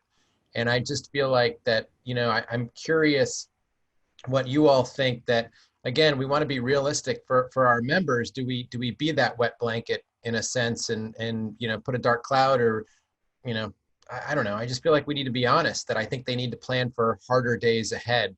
And if it doesn't happen, bonus. Any other directors' thoughts? No, I'll just say real quick, we don't know what we don't know. And I think if we did one of these surveys every week in every state, it would come up with different numbers, because it changes with what we're finding out about the virus, with the public policy shifting on, at this point, every state being in some phase of reopening. And, Paul, the really wet blanket is not finding a vaccine for years and years. right? And we've all got to figure out how to, not just as breweries, but as a society, certainly as brewing businesses, how to operate in that everyone's going to cringe. So everyone's got their videos on, I can see you cringe in this new normal. And for how, that everybody hates that term, but that's what we're dealing with. So that's what I would say is, we continue to compile the data, continue to figure out the consumer attitudes are really important because they're obviously who we rely on completely. But I just think we've got to be prepared for as many scenarios as we can while, trying to just hang in there as safely and responsibly as possible. Yeah, we sent out a survey, and I would echo Joseph's comment is that the responses changed over time. So I think as the option for reopening got closer and closer, people started thinking about it differently. Based off of what I saw today when breweries were able to reopen, there was still a decent amount of hesitancy from the consumer to go to breweries. Even with those that had set up reservation systems, some of them said that, although they had some reservations on a really sunny Wednesday in May, they would have been completely packed normally. And they had, they were booked at 6 p.m. after work, but besides that, it was, limited reservations. And so I think, our survey that we sent out a while ago, people were so excited, but when the reality comes, are they actually going to go out or not? I think that's to be determined. So I want to caution all the surveys because I feel like Joseph said, every day people react differently or think differently with the different news. And so we just have to take it all with a grain of salt. And Paul knows I hate being a wet blanket. I like always being the optimist. And I think I try and be the optimist as much as possible, but we also have to be realists in this situation and be kind of a North Star for our breweries in the sense of giving them a little bit of direction and either hope or a real picture of what's going to happen. So there's the entire possibility that they would be shut down again here in Colorado as well. But I think our governor has been very clear that he really, really, really doesn't want that to happen. So even if that means reducing capacity, but he's really trying not to make it completely shut down again. Your governor. Great segue. I'm not picking on your governor, by the way. I just wanted to I wanted to play this clip that I saw, and I just think it sort of underscores how we all have to adapt with this. And I also agree with what was said about the surveys.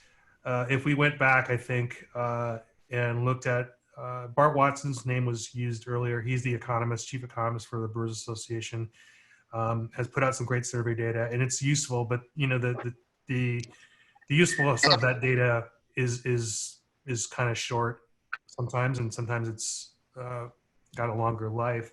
But I think one of the elements in there is at this point, we should have lost 50% of the breweries because that was what people thought. That was what people thought when they filled out that survey. If things don't change, I'm going to close my brewery. And it was like 50% of the breweries, somewhere in there, right? About this time frame. I think people have made the adjustments. I think the hardest adjustment was having to sacrifice, and I don't use that word lightly, their front of the house staff and their servers. I think a lot of things were let go, and I think in Arizona, and we've got about 100 breweries. I've yet to have anyone close the doors, and I know they're closed because I'm seeing equipment walk out the door, and I'm seeing tanks and things like that, or I'm not hearing about landlords posting that they're locking the breweries out. Knock on wood, that could happen tomorrow for all I know, but I'm not seeing the closures. Doesn't mean that people aren't in a huge hole. and circumstances vary, but if you're going to see a lot more surveys, and So our brewers are surveyed to death. before you go to that video real quick, I forgot to mention we had a Zoom call with Senator Schumer this morning. Everybody knows who he is. And he kind of gave us a kind of an inside look at what's happening with maybe the next relief program for brewers for across the country. And the House obviously passed a bill that was really big, that the Senate has no inclination to pick up at this point. And his philosophy was that right now, and it included 501c6s, which is us for the most part in terms of the PPP program and other things. And his feeling was that the Republicans are playing the wait game right now, that they're opening up the economy. That's what they're going to do. And until there's a need, they're not going to move to do any sort of next relief program.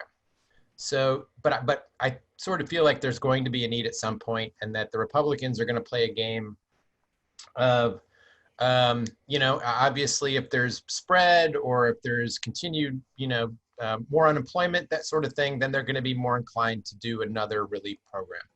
So that was his feeling this morning. Right on. I understand that we're spanning several time zones, so we're going to lose some folks here, and including Mary McDonald. And Bye, Mary McDonald. I'll excuse you early if you have some closing thoughts, and then I'll go to the video. Or do you want to watch the video? Sure, play the video. Maybe I'll have some deep thoughts on that. Yeah. How the hell do I play this video now? Let's do this. And damn it, Rob. Well, I just wanted to share this video because this is a governor talking, and he's live on TV, and he's not making a lot of sense. And so I'll preface this by saying that I think most states now are open for service if they serve food, and we've kind of rolled with it. We didn't argue about it. We just made it work. Colorado, I know you've mentioned briefly that you're stepping through it, and some people are sort of have some strong feelings about it. I don't know about the rest of the states, but let me just play this, and you tell me what he's supposed to be saying here, and if it makes any sense to you, because this is what we deal with. He says something, and then we have to figure it out, and we have to go through different layers. So let's see if I can figure this out. There we go. One of the requirements in the release is a requirement for breweries to serve food as well. Can you explain the reasoning behind that requirement? Why does food have to be part of the business model? So I've been to breweries, and the normal environment in a brewery is a lot more like a social free-for-all. They're fun, they're social. You hang out with your friends, you see other friends across the room, you talk to them. It's not normally the kind of environment where you go with 4 people, you sit down, and you don't interact with others. To the extent that they adapt to become like that model, like that restaurant model, they are absolutely able to open during the month of June. What that means is, it means that groups sit down with who they came with, and there's not that social mixing. We're happy to explore additional ways that they can do it, but it was many of the breweries that had the idea that I think during the public comment period, they put in that expanded this to include them. And some of them might have food trucks, some of them might have kitchens that are preparing it. But the key concept is not the food. It's not about food. Food doesn't make it any safer. What makes it safer is the expectation socially that you're with your party. It's 2, if it's 4, it's 6 people, 8 people max. And it's not an environment to mix with other parties. It's one to break bread or beer with those who you came with, facing each other, talking to each other. The only people at risk, presumably, are the people in that party. It's not talking to hundreds of friends and freely moving between parties. So that was the goal. It can certainly be refined in the days ahead to meet that. But a lot of the changes that were made to include breweries and distilleries were based on public input, and many of them were interested in altering their business model to a non-social environment with fixed parties to help make sure that they can thrive in a way that doesn't set us all back. So thank you all again, and for everybody out there, we are going to stay as safe as we can. For many folks, that means staying at home. If you can stay at home, it's the safest thing to do. In the outdoors, away from others, very safe. For those who are beginning to interact and go about your business, these guidelines don't make it safe. but they make it as safe as reasonably possible. Consistent. I'll just stop it there. He goes on. I think we've all been there. I think I understand what he's saying, but I also don't know like how this is a. Yeah, based on what happened the first weekend with the patios open, our new rule was established that if you're consuming beer or alcohol, if you're doing any consumption, you have to be seated. Basically, you have to be seated unless you're ordering or you're going to the bathroom, seated at your party. And I think that solves whatever was going on in that video. But you've had a lot of pushback because we have a lot of bars, restaurants, breweries who are like, well, we're in the socialization business, is what we do. And I think right now they're being told that, nope, right now you're in the consumption business, not the socialization business, because socialization is not as safe as just consumption within the confines of what we're telling you you're able to do right now. And with that, bye, Mary. Thank you, Mary. I would agree with Mary. One of the things that they kept telling us is that breweries are places where people come to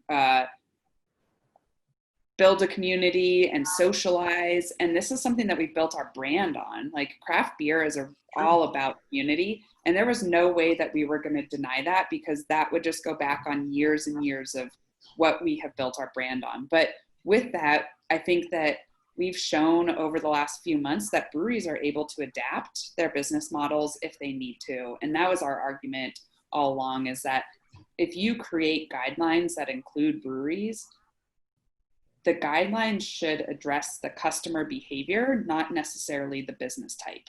And if you can address the customer behavior, then the business will be able to adapt to that. And so that was our argument.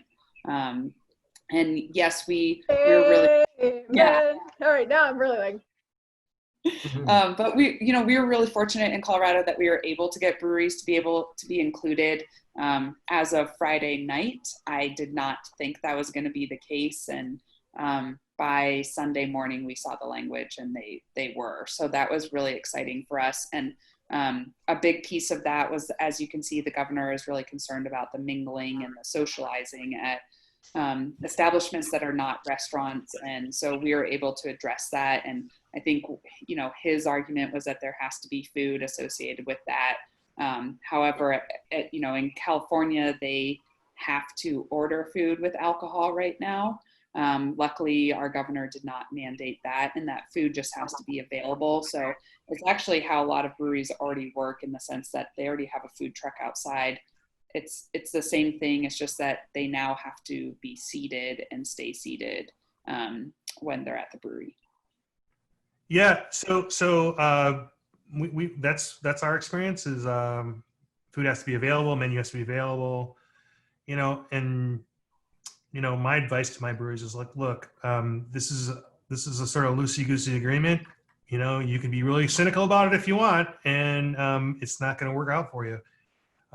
So I wouldn't. You can't put together a menu with a $200 tuna fish sandwich just because you don't want to make it. But at the same time, I mean, we've all seen Lake of the Ozarks. Apparently, if you're wearing a swimsuit, you can stand in a pool with 1 million people. We have a situation here in Scottsdale. There's a lounge that has a pool, and it looked like bugs in a petri dish. So what's that? It's the chlorinated water. Yeah. Okay. So, I mean, I don't know if they weren't seated and they weren't ordering food, and who wants to see a sandwich floating around in pool water? It's one of those things that we deal with. It's funny because our breweries are some of the rule breaking, rule bending, entrepreneurial types that, kind of fly by their own rules. And some of them are the ones that wanted the most, like, I need clarity. It's like, well, you should welcome living in the gray areas of this right now. And cause it's workable. And largely our breweries have followed it and to some degree have figured it out. But you can imagine seeing that without the backstory, Shawnee, seeing that press conference, you're like, well, what can we do? And that requires some conversations with your allied partners and some of your maybe legislators and somebody you might know in the liquor department and somebody you might know in the health department. And it's a sort of a protracted thing, or it could be very easy. It depends. Like I said, in our state, we got surprised by Pima County because I think there's a desire from these politicians and these agencies to say we did something, and it was up to them to follow it, and they didn't follow it, and that's why we're in our situation. Knowing full well, I mean, Utah does have laws about standing and drinking, believe it or not. Yeah, I would say one thing, Rob, that I've learned through all of this is that press conferences, you have to take all of that with a grain of salt. So until you see something written or you get confirmation from those that are enforcing it, I think that you have to just kind of listen to it and then, like you said, talk to someone else. Not to say that the governor doesn't know what he's talking about, but I just think that sometimes it's better to talk to those that are going to be the enforcers and the people that are writing the language. And so we had already had conversations with our liquor enforcement division before that press conference happened, and we were very clear as to what was allowed and what wasn't allowed. But that's also, we've been working very, very closely with liquor enforcement division to ensure that breweries were included, and they were one of our biggest advocates, and they helped write the language to allow it be what I call license neutral in the reopening phase. So it's the press conferences, cause me some anxiety because I know I'll get a gazillion phone calls and text asking about it. But if you've already done your homework before and you're prepared, then I feel like then you can feel comfortable knowing that whatever he says, if you already have it in writing, that's the most important piece. For sure. We've all been through this on a weekly basis, literally since March, and it is nice to know what the answers are. And there is a lot of frustration with the general public. Like, look, he didn't answer the question. I'm like, I'm glad he didn't answer the question because now he's not beholden to it, and it's up to all of us to figure out. Should he say something that is very hard to walk back, it's difficult. And I don't know about you all. I joke he always interrupts Days of Our Lives. I don't watch Days of Our Lives, but he definitely has his conference around Days of Our Lives. And it's funny that we don't usually get a heads up on it until like 10 minutes before. Our governor's office has been very good at holding whatever message they have, and there's not been any leaks. So we've gotten confirmation that our stuff has been looked at and read. We've had some preliminary discussions, but we never really know until we get that press conference. And so then I want him to not say a lot because that leaves us a lot more wiggle room. It's just one of the, I guess I don't know if I answered the question or if I'm just telling you how it is, but I think we're all on the same page on that, directors. Yeah. Hey, Rob. Yeah. I'll just have one thing to add before I'm as one of the East Coasters. I've got to hop out and take my Geritol and get to bed soon. But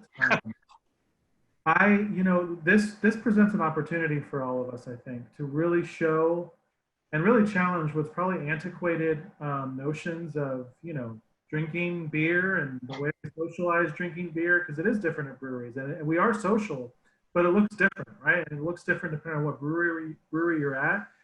But what's different about us, and this is why it's been just so great to jump into this work, is we can really highlight the creativity and inventiveness of our brewers and our breweries, and the way that they responded to this, and the way that they've responded into to the reopening. That we're not like a traditional bar. That's one thing we've fought against in Georgia. We are kind of in that gray area, which is actually so far worked out well for us without having the specificity, or we haven't even had our governor mention breweries in directly in executive orders or press conferences, which has been kind of a blessing.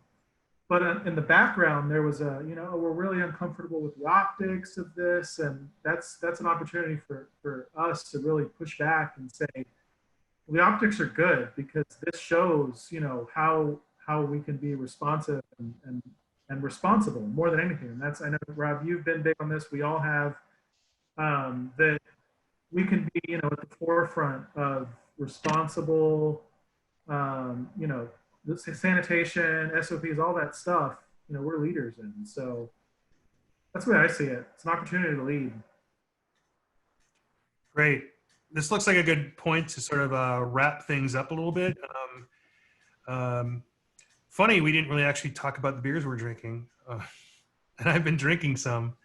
But I kind of want to open this up to everyone. I'll just say that I had a big, I got to do this in front of me, Big Spill Pills from Red House. And also I went down to Moto Sonora. This brewery opened the day that everything shut down, which I think that story can only be eclipsed by Colorado's Ska Brewstillery that was open for 45 minutes and had to shut down. But I'm drinking a pale ale from them, and they had the good fortune of working with Tommy Arthur to brew it was in the malt liquor category, but it was a beer that they won a medal at the last GABF.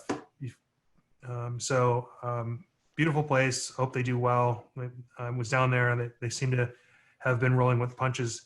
What are the directors drinking? And then we'll just kind of step through that. And if Joseph's already checked out, then he can go first, or he can check out. Gone. All right. Then Paul, you're up. What are you having? I'm drinking Kicking and Screaming from a brewery that you have been to, Three's Brewing in Brooklyn. Oh yeah. It's a fooder aged pilsner. So right on. From Brooklyn. Sounds delicious. Mm. I'm drinking, as I said earlier, the Colorado Strong Pale Ale. It's a pale ale with all Colorado ingredients, so Colorado hops and malt and yeast. And this version was brewed at Woods Boss in Denver, which I think a few of you guys have been to. Been there too, yeah. Man, you guys got to make me weepy for all the places I haven't been to in a while, and I can't go for a long time. I'm going to toss it to Andrew, who tomorrow has a happy hour with our brewery technical committee. Uncle Bears? Yeah, you're not drinking, are you? I am. Oh, I've got Session Hazy that was actually, well, we did this custom beer for someone, and since they closed all 13 of their bars, I happen to have a little bit to hang out with. And I rehabbed my kegerator on Sunday, so now I have a kegerator again. Yay! I'm gonna call out Merlin Ward, who is a brewer from New York City, who is now in Arizona. And I think that's your hometown, right? What are you drinking, Merlin? Are you drinking anything? I took 2 weeks off from drinking. Nice, good for you.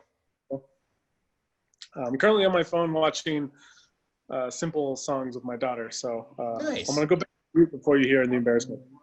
No, I think it's great. That's funny that you went from New York City to Arizona, but Arizona is where you're from, right? Originally? Yeah, I grew up here. Yeah. So it's you left at a good time, actually, New York. Yeah, I think it couldn't have been better.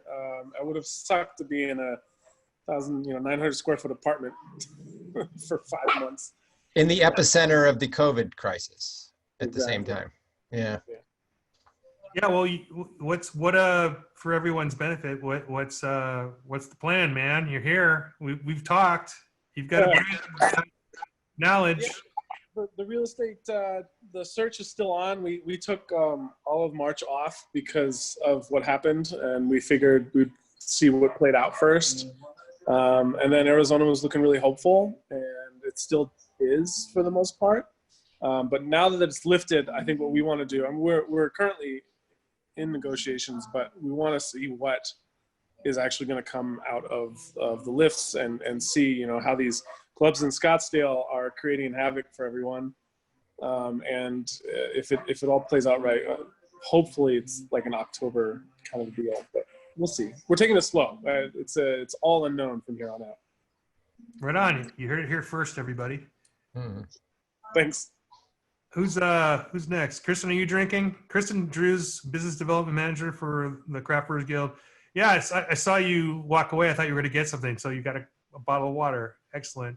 Well, say hi to the baby for me. Mark Bebko. How you doing, sir? I'm doing well. What are you drinking? Thanks for having me. Yeah.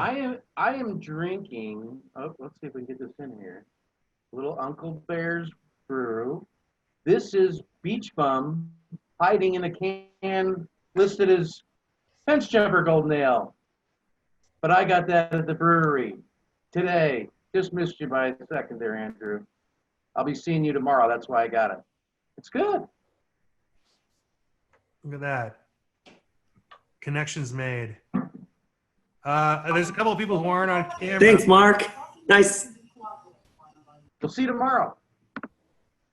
Right on. Tomorrow, if you didn't catch that, Uncle Bear's. There's a couple of folks that don't have their cameras on, and people are probably like, I don't want to be on camera, but let me go to Kelly Lohmeyer. Kelly, industry folk in the house. Where's your girl? Hello. I'm not drinking either today, but it's been cool to hear all the stories, or not stories, but what everybody's doing around the country. Right on. Together. I know that you're interested in this happy hour situation. Tell everybody what you do and who you do it for. I work for Yakima Chief Hops in California and Arizona. So yeah, thanks for using our hops if you do. It's just been really great, the Arizona Guild. Thanks, Rob. Wearing the Yakima Chief hat now. Looking good. Yeah, you guys have just been a really strong supporter of your breweries, and it's really nice to see what you guys have done, Kristen, to bring people together. And yeah, I'm looking forward to kind of California slowly reopening. I have a couple friends at a brewery right now actually drinking some beer. We'll see what happens. It's our first weekend, so everyone's slow and steady. I think there's going to be the people that will party and kind of mess it up for everyone for a little bit, like the Ozarks. Like you said, I'm actually from Kansas and I lived in St. Louis for a long time, so I know the Ozarks quite well. But yeah, I mean, I'm just hoping for the best. Yakima Chief is trying to do some things to help brewers out. So, you know, remind your brewers to keep reaching out to whoever they do buy their hops from, or any of their raw materials. Because yeah, we're here to help. Our farmers actually got just a little quick tidbits. Because COVID kind of really started right whenever we were starting spring plantings, spring training and things like that. And we were able to pivot, and some of our fields will only string. So if you've ever seen a field of hops, there's usually two strings that come out of a hill. And this year, some of those were only stringing one of the strings. And by doing this, you know, we're going to reduce the amount of hops grown in that field, but we're also going to keep that field healthy. So whenever we want to bring it back up, hopefully in the next year or whatever, we'll be able to. We have asked some of our farmers not to do some expansions that they were going to do. And we did ask people to reduce acreage by approximately 10%, like across the board. But that was all different varieties and whatnot. So the ones, you know, like the mosaics and the citras that we're seeing, you know, we need more and more of, like Sabro is kind of growing a little bit. But, you know, we're seeing like the Cascades, the Centennials, the Chinooks, things that people think they don't need to really put in a contract because they've been so available. We saw some reduction of acreage again this year in those. So, and I think harvest is going to be very interesting for us. If you've ever been to Yakima and seen a picker, if you're working on like a Donhauer or a Wolf, you're a front load picker. So you have like probably 5 to 6 people on a truck and some people on the ground, you know, all together putting up those vines. So that's going to be pretty delicate for us whenever that starts. So we're really watching that. We have a couple, they're Peralt pickers too, which are front loaders, which take really no contact. So we have a lot of farmers in the valley that have those as well. It's kind of like a Willy Wonka machine, but that will help them with the social distancing. But Yakima County is currently, it's at the hub of cherries, apples, wine, hops, filiberts or hazelnuts. Tons of things are grown up there. So we're really in, right now is like high spring picking season, summer. This is like, things start to be picked now till October. So we'll be watching it. Selection, we're still watching what we're going to do there, and if it's responsible to have people come all over the country and the world to Yakima this year, or if we're going to have to pivot and do something different. But we're watching and we're listening to everyone and trying to figure out the best way to keep going forward. But we really appreciate everybody and all that you guys do. And it's a big job to be a guild, and it's, I think, probably a thankless job. And you guys, what I've seen from guilds across COVID has been incredible. So keep up the good work, you guys. Thank you. I had the opportunity to go to a hop farm. I went to actually Gail Goshi's hop farm during harvest, and it was part of a tour. And I'm like, I've been to a farm before. I had really low expectations, right? And to go there during harvest, if you have the opportunity, I would say that it beats any brewery tour easily. First of all, everyone was warm and hospitable, and they cooked a barbecue for us, and they had beers from all over. This was Oregon. To go there during hop harvest and to walk through where, to see the machinery that's completely unique to that industry, and to have where they're taking the strings of bines and putting them through the separator. You're in a high ceiling room or barn, and there is just yellow lupulin floating throughout the air, and it smells like heaven. And they show you the whole baling process, and you can go to the oast house where they're drying them out. And to say that you at some point become acclimated to it, and which is sort of weird and terrible that you can't really smell the hops anymore. But I had forgotten briefly about that because I had some other experiences after that. I got home, and this doesn't ever happen, but my wife unzipped my suitcase, helping me out or something, like, I don't know, after I landed, and she's like smelling my dirty laundry, like, where did you go? Because she's a hophead, and it just permeated everything I had.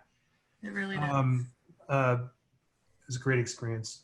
So I will definitely take you up on a Yakima tour should things open up to do that. Yeah, I hope so. If not this year, next year for sure.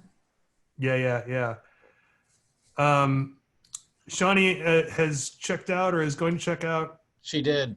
Awesome. Good to see her. Thanks for hanging there, Paul. I know you and me are usually the bitter end. When we have these gatherings, it's me and Paul. We are. The old men at the bar.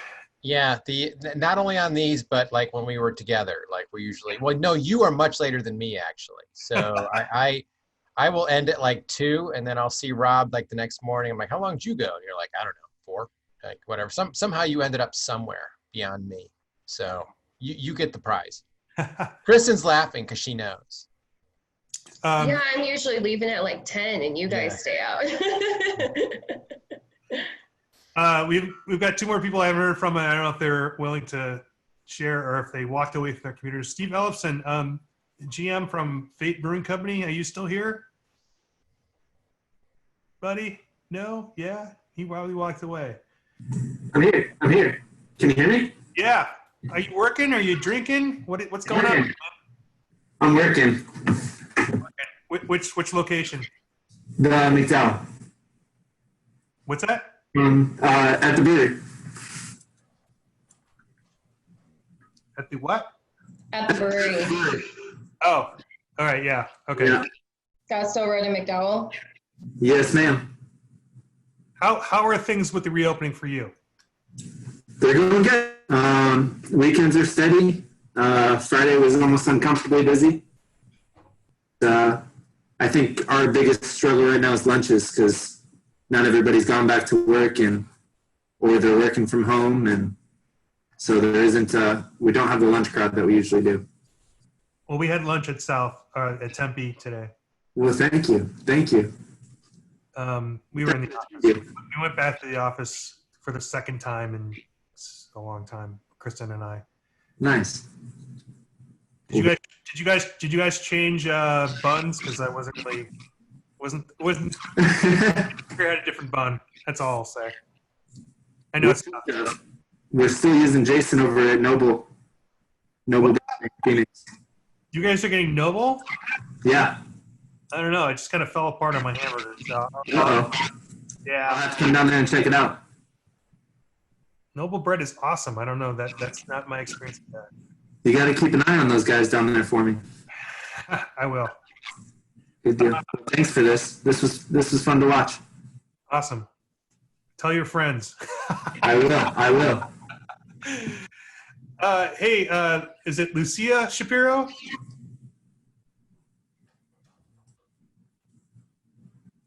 Lucia Shapiro. I'm just not going to feel right if we don't talk to you. Are you there?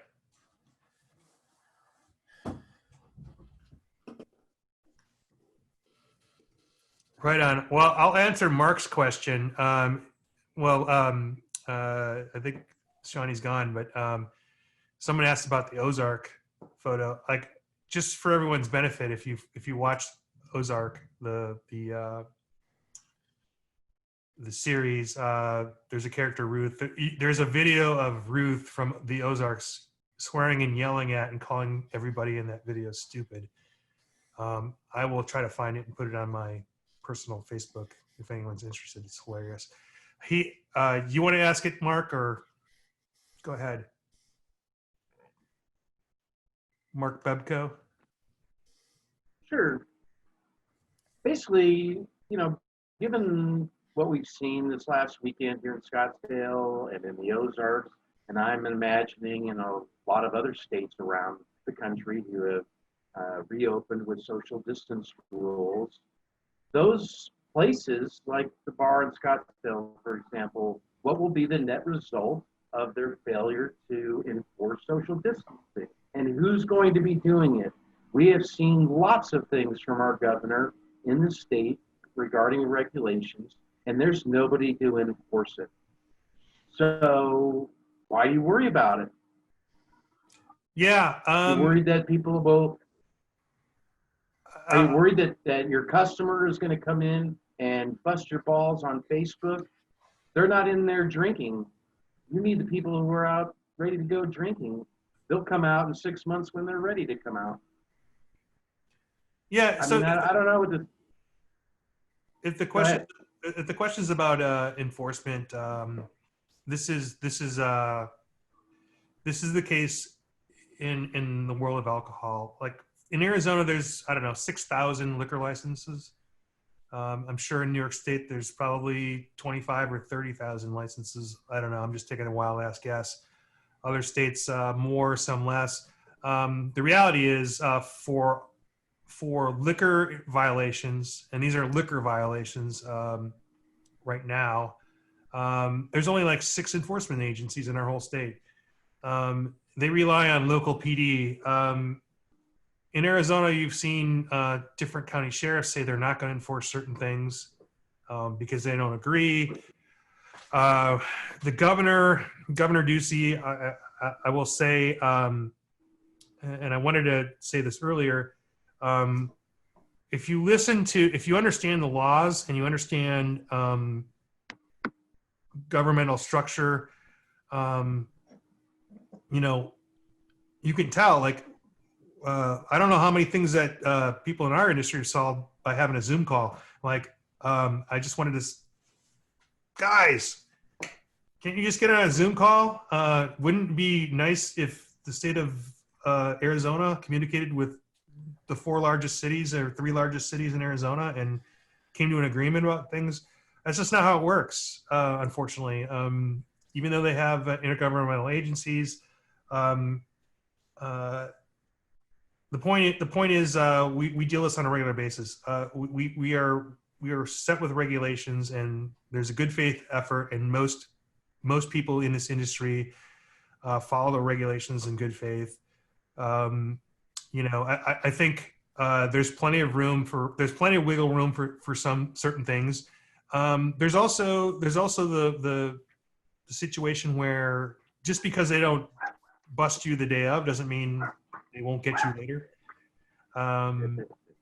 There was a restaurant that refused to close in Cave Creek, and it was in the news for a while, and then it kind of went away. I'm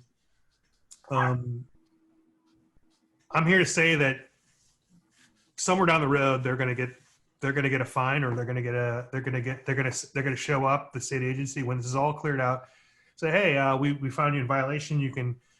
This is your fine, and we're going to take your license away for 2 weeks. When do you want to do your time, or 3 months, or a week, or you're going to have to reapply, or whatever. There is going to be a reckoning. There's things in our industry called trade practice violations, and sometimes it takes 2 or 3 years for it to all come down. And that sounds like, well, you don't get a traffic ticket, it takes 3 years, or you don't commit capital murder, and well, I guess you can take 3 years. But my point is, we're in a situation where you heard the governor say we're following CDC guidelines. Guidelines are not laws. He doesn't have as much power as people think. But if you believe in the system, if you believe in the system of government, you believe in society, you sort of go along with it. The things that I look for when I see the executive orders and then the guidance by governmental agencies, if they don't say must or must not, then there's some wiggle room. Should and shall even, aren't legally binding. The Supreme Court recently said the only binding commands are must and must not. Now, we're in the business of being in business. We're in the business of staying in business. We're here for the long term. So to get wrapped around the axle about something on a should not, or shall, to the best of our ability, if we accomplish it, then great. But to answer your direct question about those situations, it's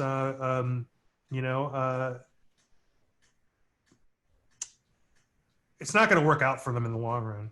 It's a terrible thing. But there's bad actors in every industry. It's what makes me turn around and go the other way. So I have been visiting places, breweries, restaurants, places where I think are a bellwether for what's going on. And I have turned around. I've turned around and said, you know what? It's not worth me going in right now. And I think as people who aren't guided by black and white, yes, no, 1, 0, I think it's important for us to make intelligent decisions. But again, when I stated, there are people who are going to go everywhere and do everything because they feel that that's the best way to express that they don't agree with what's going on. So they're going to go in and they're going to open carry in Denny's and order no food and just drink, whatever. Or you're going to get people like, hey, not everyone here is physically putting food in their mouth right now, so I'm going to post this to Facebook. This is the world we live in, man. So I'm largely happy with what's going on right now. For those that don't feel like this is a safe situation, I think there's some options. And for those that do. If we were in a situation where there is definitely going to be a vaccine to this in September or December even, I think a lot of people would tough it out and we'd have a different sort of discussion. But since we don't know if this is going to be 2 or 3 years, there's no human possible way we can all just sequester ourselves in our homes and get delivery and expect the economy to work seamlessly. the things that are happening in the meat packing industry, the fact that you can't get a Wendy's hamburger in certain parts of the country because of the meat packing shutdown, that could easily happen in any industry, including healthcare and the electrical grid and the internet. So, you know, if somebody really wanted to force a situation like in Arizona, turn off the air conditioning, turn off the internet, and we'll find out what the answers are going to be. They're not going to be pretty. So some, in my opinion, some parts of the economy have to sort of stumble through. And it's our job as directors to fight for our breweries to have that option. Not everyone should open. Not everyone that's opened, I feel, is doing it great. But as I said at the front end of the show, my personal opinions kind of have to take the wayside to the mission of the organization, and that is to do right by our members. And I feel fortunate that I'm in an industry that, by and large, the people that I represent are doing the right thing and have good hearts and want to do right by all of us. They have one of the most fervent consumer groups, friends in the industry. They want to see you back. So, You know what though, Rob? Breweries have to adapt too. I mean, they can't, like, they can look to us for guidance and we can give all the guidance that we can, but at the same time, we can't solve their problems. So I've got, you know, a handful of breweries that are like, you know, I'm waiting for it to get back to normal, and it's not ever going to be normal. And then I've got breweries that are breaking record revenue days right now during this because they've adapted. Like, they've figured out how to do the home delivery, and they figured it out, and they're getting by. So at the same time, we got to balance that. You know, we're going to help everybody that we can, but at the same time, you know, this is nobody's fault. They have to adapt. Breweries have to adapt. And I'm not going to use that term that I want to use right now because I'm tired of the P word. No, I'm going to say it, but I'm not going to say it again after this. The new normal. And these unprecedented times and these challenging times, like, I just want to throw up in my mouth every time I hear those. So pivot. Yeah, pivot. So I've told my staff we're never allowed to use any of those terms, like, in any of our communications. We want to be positive, but we want to be, I don't know, realistic at the same time. Like, but you know, the breweries that adapt are going to survive this. The ones that don't aren't, and I don't know what to do about that. Yeah. No. So yeah, I'm not. I think we have to create the conditions for people who want to succeed early, and despite maybe other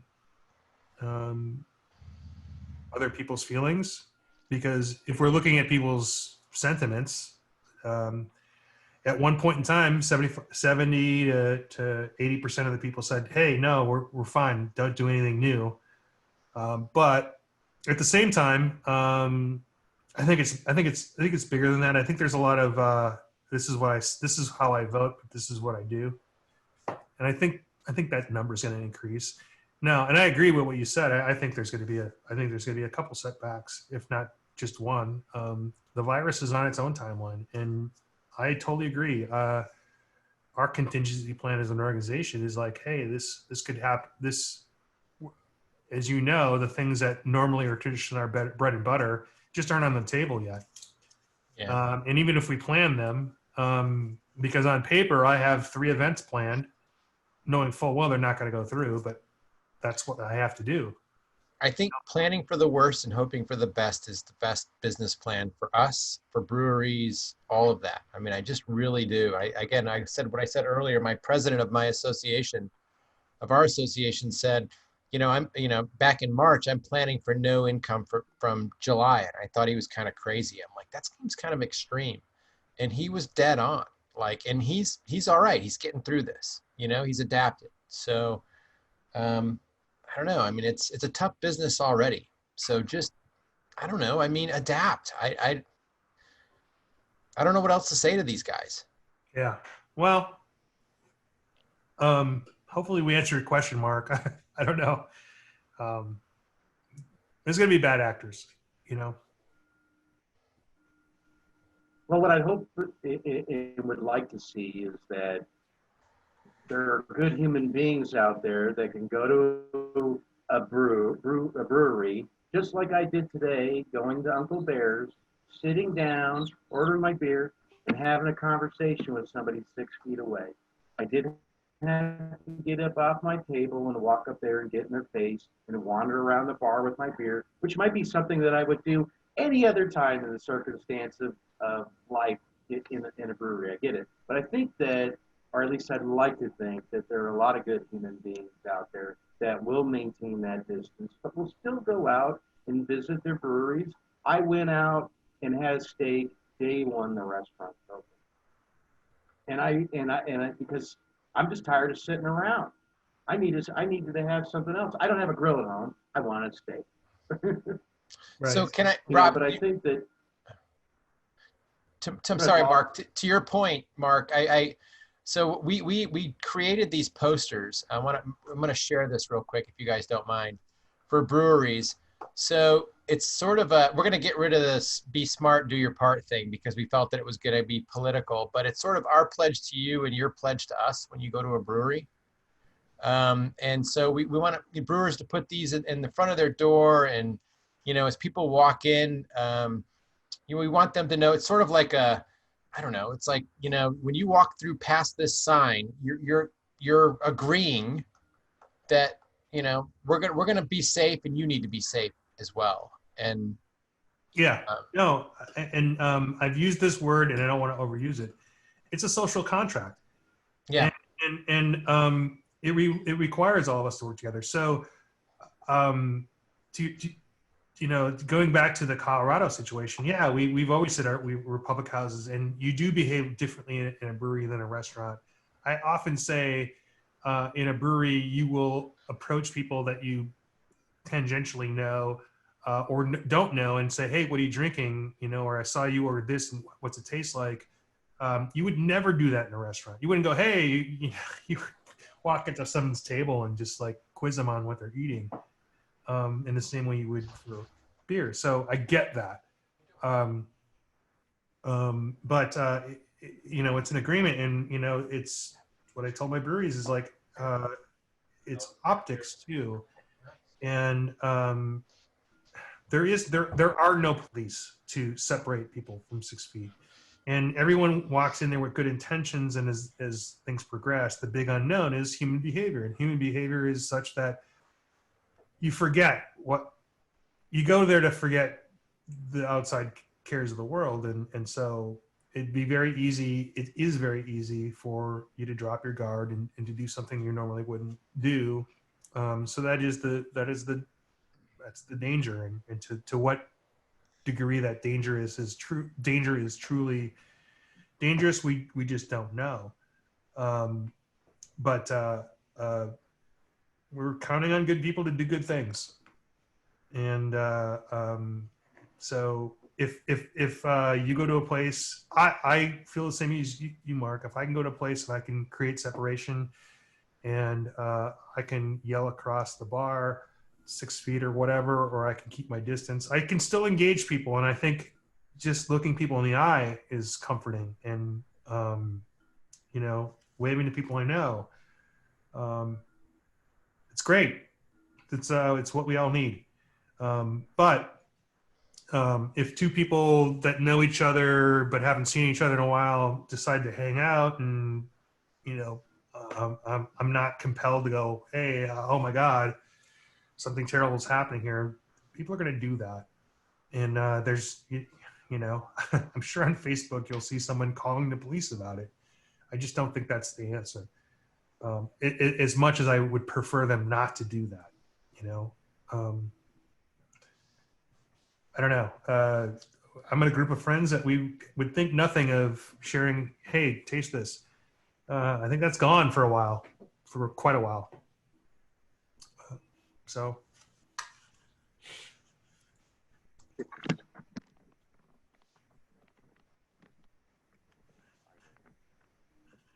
Did I lose everybody? Anyway. No. You didn't. Sorry, I was looking up something to show you, but. Yeah, well, it's just a handful of us now, so I'm going to turn off the recording and say, and we can hang out after this a little bit. I'd just like to thank everyone for participating, and I do have some other topics to discuss next week, and it may include some of the guests that you've heard today, and it may include some other from other parts of the country. It may include just folks here in Arizona, but I think it's really important that we understand the work that we do, not because we're tooting our own horns. We will rely on you to help direct what happens after, and I think as one of the directors pointed out, it is a crisis, but we're going to take every opportunity to make the best of it. Thanks to all our guests from Georgia, Colorado, Ohio, New York, and going to sign off for the recording, but everyone here can hang tight. Good night, everybody.